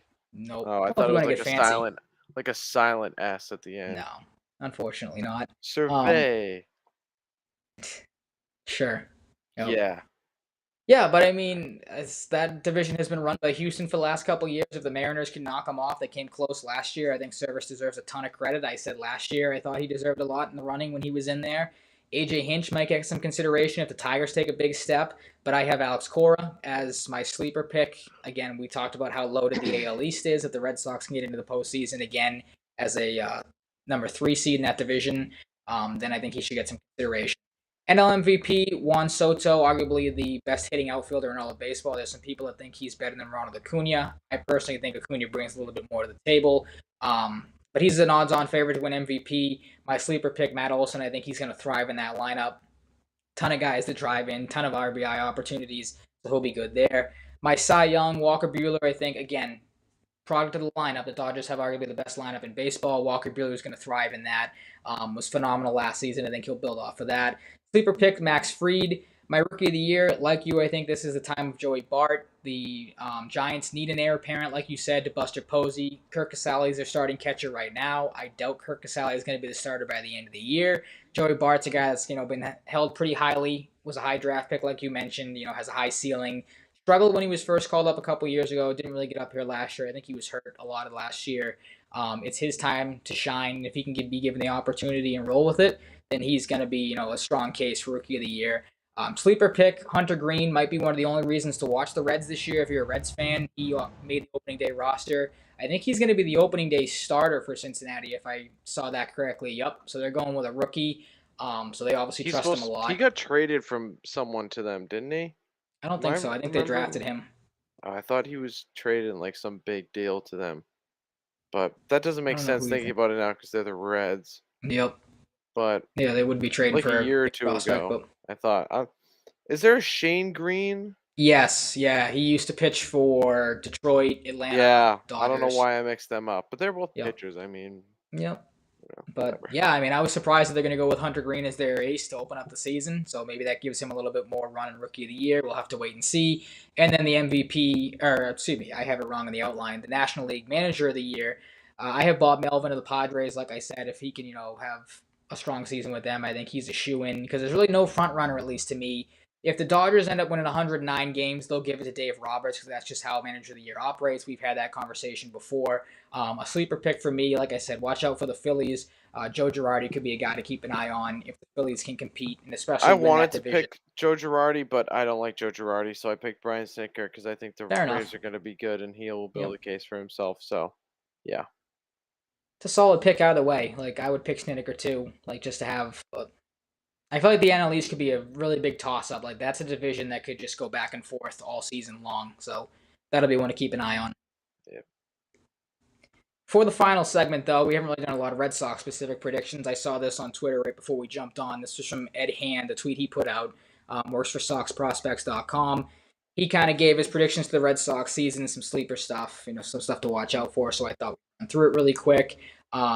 In his tweet, he had their win-loss prediction, what they would do in the playoffs, his pitcher of the year, team MVP, breakout player, biggest disappointment, and some bold predictions he may have had, so I'll run through mine very quickly. As we know, record 94-68, wild card berth for the Red Sox for me. The playoffs, they lose to Toronto in the American League Division Series. Pitcher of the year, I'm kind of in a toss-up because one leads into one of my bold predictions. I originally had Rich Hill. I think he's really going to thrive with the Red Sox. Obviously, local guy, had some success when he was brought back here. Not a lot of, what's the word I'm looking for? I don't want to say expectations, but like a bottom of the rotation guy, you're not really expecting, I feel like, a ton out of him. I think he's going to be really good in the role he's in. And then Nathan Eovaldi, too, he's going to have to carry this rotation. As I said, with Pivetta, we saw Eovaldi pitch really well in big games last year. I think he's going to build off of that and be really good for the Red Sox. Like I said, I have a bold prediction about him that I'll get to in a minute. Team MVP is an obvious one, Rafael Devers. If I have him as a sleeper MVP pick in the league, you got to put him as a team MVP. Breakout player, Tanner Houck. I think he's going to have to be relied on pretty heavily, at least early on in the season, without Chris Sale, without James Paxton, obviously. So I think Houck, if he can build off of some of the success he had last year, he's going to be a really solid back end of that rotation piece. Biggest disappointment, I think the easy one to go with is Chris Sale. That's kind of the cop-out. I just don't think we're already seeing it now. We talked about it. His timetable for return has been pushed back. There's been questions, if obviously he can stay healthy. I just don't think he's going to get back on time still. I don't think he's going to ever really get back to form this year. He probably needs, one more year of rehab if he continues to get hurt. So I think that puts him as a prime candidate for, your biggest disappointment. You could also just go with, the entire bullpen because there's not a lot of high hope for the bullpen this season with some question marks. For some bold predictions real quick, I have the Red Sox having 5 guys with at least 25-plus home runs. This is a very potent lineup. So I'm going with that. Those 5 guys, Devers, Bogarts, Martinez, Trevor Story, and I'm hoping Bobby Dahlbeck has a strong season again. Garrett Whitlock will finish the year as a Red Sox closer. As I mentioned, there are some question marks in that bullpen, Matt Barnes being one of them. If he struggles, I think they just scrap the whole Garrett Whitlock as a starter thing, put him in the closer role, and let him ride that out. My Nathan Eovaldi prediction, I have him finishing as a top 3 Cy Young finalist. Like I said, he's going to be right at the top of that rotation. He's going to have to carry it. I think he'll take that, ride with that. And then if he isn't traded before tomorrow, or, at the start of the season, with the uncertainty of Chris Sale coming back, obviously, like I mentioned, James Paxton, there's some questions about him when he'll be back. The Red Sox might need another starter. Darwinson Hernandez, like I said, could be dangled in a trade piece. My boldest prediction for the Red Sox is at the trade deadline, they will acquire one Frankie Montas from the Oakland Athletics to help try to bolster that rotation. I hope so. I do too. It'd be nice. Get a bona fide starter to go along with the Evaldi and Pivetta. Would be dope. It Would would be be. on board. I'm just double checking this right now. Wasn't Montas drafted by the Red Sox? He was. Yep. That's right. I can't remember what they traded him in though. Yeah, I What don't deal remember that was. either. Um, my predictions, I have them, of course, with the record 89-73, losing to Toronto in the ALDS like you. My pitcher of the year is Nick Pivetta. It's a solid pick. I love Nick Pivetta. I think this guy way exceeded my expectations. He's a firecracker, which I did not know about him. I love the enthusiasm. I love, that he's like a bulldog of this rotation. Um, I'll get to another prediction for him in my bold predictions. Um, Nick Pivetta for me, I think he's gonna have a huge breakout season. I think it's hard not to pick Divers for MVP. It's hard not to pick Hauk for breakout player. I'd say Tristan Cautious if he was gonna be here all year, but that's not gonna happen. Um, Mm-hmm. yeah, Hauk is just. I'm really interested to see how much his new um pitching motion transitions into the season and how it works out for him. So, I mean, the kid's just got legit stuff. He's a highly touted prospect. I think they start getting some return on that investment. Taking him as high as they did. I hope a breakout player at some point for however long he ends up being up here. If he gets called up as Jay Groom, that would be cool. I think Yeah, this is he's this is kind a of been big year forgotten for about. him. I think this could be a year we finally see Jay Groom. I hope we do. Biggest disappointment, Chris Sale. I mean, I just really don't see him getting back to form consistently enough to be a huge impact player. The unvax status. I'm not turning this into a political podcast, but it Yep. just makes things more cloudy for him. Um, you know, he just had a lot of injury problems. He's old. Mm-hmm. It's a real tough situation. There's really not a positive you can take out of it unless, of course, he plays good. I agree with the home run hitters predictions. I was going to say something along the lines of that. If I were to have put these in sooner, JPJ had a tough year last year in This is an Milwaukee. incredibly bold prediction. 163 in Milwaukee last year, but this is a guy we've seen, you know, at his best in that shortened season in 2020, hit 283, but it's around the 225, 267 at best batting average range. I'm going JBJ as a 230, 240 range hitter this year. Um, sure, it's not eye popping, but It's crazy, I don't but know. I think he's gonna. Excuse me. for JBJ, this would catch people's eyes. Like God damn. My coughing's been so bad with my allergies lately. allergies and bad. Yeah. Um, Tough. Yeah, I don't know. I just have a gut feeling he's gonna bounce back. Getting the trust of the team back to enough to trade for him. It sucks that he had to trade Hunter Renfro, but he's part of the reason I like the Brewers to win that division as well. Mm-hmm. Yeah, I don't know, man. I'm not gonna say he's gonna like hit a bunch of home runs or like tons of ribbies, but hopefully he'll just be a reliable guy defensively. Go to the base path when you need him to. Maybe hit a clutch steal every once in a while. I'm going 230, 240. I don't feel great about it, but it's a bold prediction for a reason. I'd Um, take that for Jackie Bradley Jr. I would Absolutely. too. Um, Trevor Story, I have him hitting 280, 290 range, probably more towards 290, with 33 dingers and 100 RBIs in his first season as a Red Sox. I think he will 100% hit 100 RBIs. Um, whether he's I think the projection popularly is sixth in the batting order. I think Mm-hmm. we'll see him around 4, 5, 6. Maybe even if they're struggling, they bump him up to 3 and see what happens. Yep. Um, I like any of those spots. I think it's not really going to matter too much for him. It just depends on who can get on base for him to pile up those RBIs, of course. But Mm-hmm. Love Story makes the season much more hype for the season around the team. I think it's just going to be an awesome fit. He's going to get off to a very hot start to his career. And Nick Pivetta, my guy, wins 13 games and finishes the season with an ERA which would be a career best of anywhere between 350 and 380. They're gonna need that from him. Like I said, it's gonna be him. I keep harping on it. It's gonna be him and Evaldi that's gonna have to, be the two workhorses of that rotation. If until and if Chris Sale can come back, or if they go and make a move, like I said, maybe they trade for Montas, maybe they go get somebody else later on in the season. But like, it's got to be Evaldi and it's got to be Pivetta. If those two guys go, then the Red Sox are gonna go. If they struggle, then the Red Sox are gonna be in trouble. Like, Which is crazy to think of. Like a couple years ago, if you would tell me like Nathan Eovaldi and Nick Pivetta are going to be your two workhorses, so you're going to sit there and be like, "Oh, Eovaldi's injury prone, and Nick Pivetta is not even here. Like he was with the Phillies a couple years ago." So like, crazy to think that you give Chaim Bloom as much as we crap on him from time to time. You give Chaim Bloom credit, obviously, for finding a guy like Nick Pivetta, and he's worked out well here so far this season.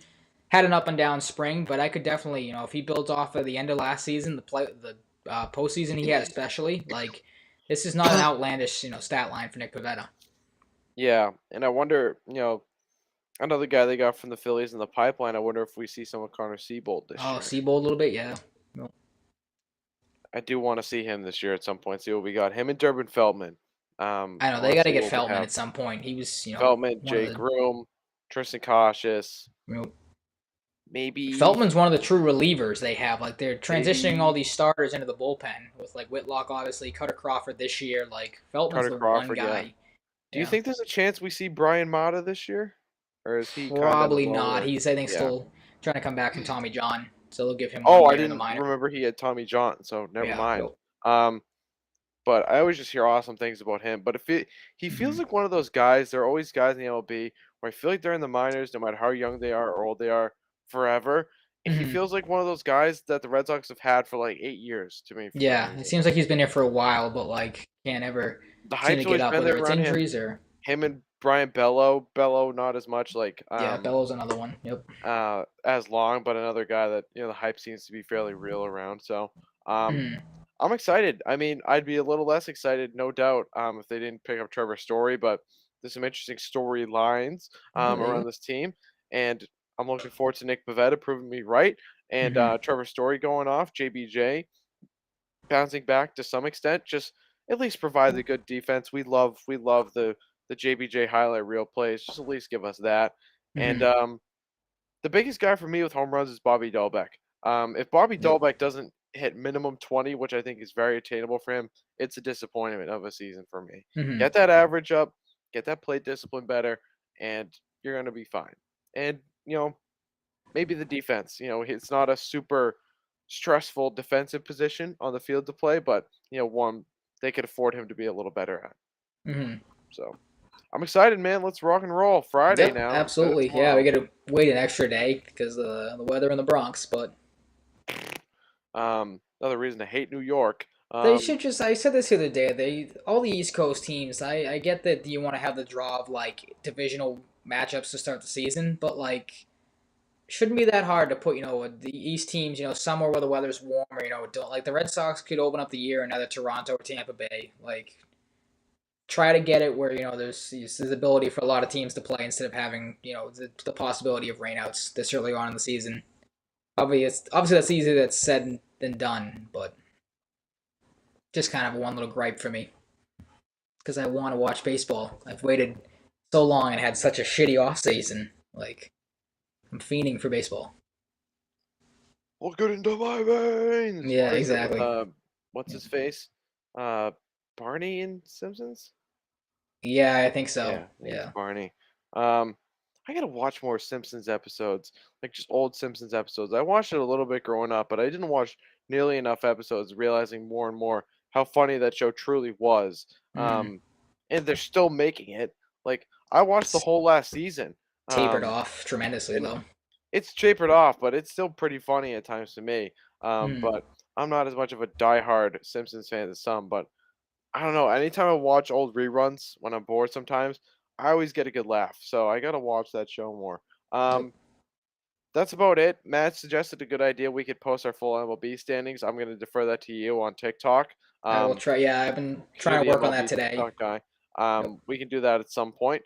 Um, but yeah, thank you for listening. As always, episode 89, the 90 bomb next week. Um, maybe we'll have some upgrades to the podcast. We'll see what happens if we can get them in time. I Mhm. have something in mind that we could both Okay. handle. Um, yeah, thank you for listening. So many ways to listen if you're watching on YouTube, Twitch, Twitter, whatever, Facebook. Thank you. Make sure to follow us on our social media. Follow Full Press, all the Full Press accounts, stuff like that. You can follow me on Twitter at Mike_Cratty. You can follow Ryan at Ryan_Salvaggio. And you can follow the show at Sal and Cratty Pod on Twitter. If you throw Salvaggio and Cratty into the search bar on TikTok, you'll be able to find us there. Post a little more frequently this week for the people, like I promised. And did a Szechuan sauce review recently, so check that out. I had that as Just for fun. well. That It's actually good. after our show, I did not like it. What? It's like teriyaki sauce. It tasted very strange. My brother loved it, but I was I not a like fan of it. it. I had an extra sauce packet. I had a double turkey burger with cheese last night, And which put that on it. according to some people is weird to have turkey burgers with cheese. I like turkey burgers. I also like regular I like burgers. cheese. Sometimes I want Yeah. a turkey burger. I got home and my mom was like, "Yeah, I made you two turkey burgers," or "Dad made you two turkey burgers." So it's like, okay. All right. So I Cool. was like, Yeah. "Screw it! I'm gonna put Szechuan sauce on this. See how it tastes." It was great. Um, but yeah, you can find us on Spotify, Apple Podcasts, Megaphone. Um, to my knowledge, we're not on iHeartRadio or Amazon yet, but that should happen in the future. I checked last week. I haven't checked since. If you're on YouTube, subscribe to the YouTube. Follow the Twitch if you're watching on Twitch. Turn on notifications. Hit the like button, and check out other full press content, of course. Um, yeah, there's just so many places to find us. If you don't know, do some exploring. Um, but other than that, I mean, leave us a 5-star review too. Turn on notifications anywhere. Just leave us your thoughts. Tweet at us. Whatever. DM us. We like to hear feedback. Um, Episode 90 next week. Pretty crazy. We're gonna be 10 episodes away from 100 on the podcast. So many It's dating back to the wild. Merrimack days. Hopefully we'll be able to fix the technical difficulties. Like I said, though, I have something in mind for that. Um, Okay. so we'll see you next week. Um, enjoy the weekend. Enjoy the rest of the week before then. Enjoy the college hockey tomorrow and Saturday. Bruins and all that stuff. Baseball. A lot to look Yep. forward to. Maybe some more football stuff. We'll talk to you next week. Stay safe, stay healthy, be nice to people, all that good stuff. And we'll talk to you then.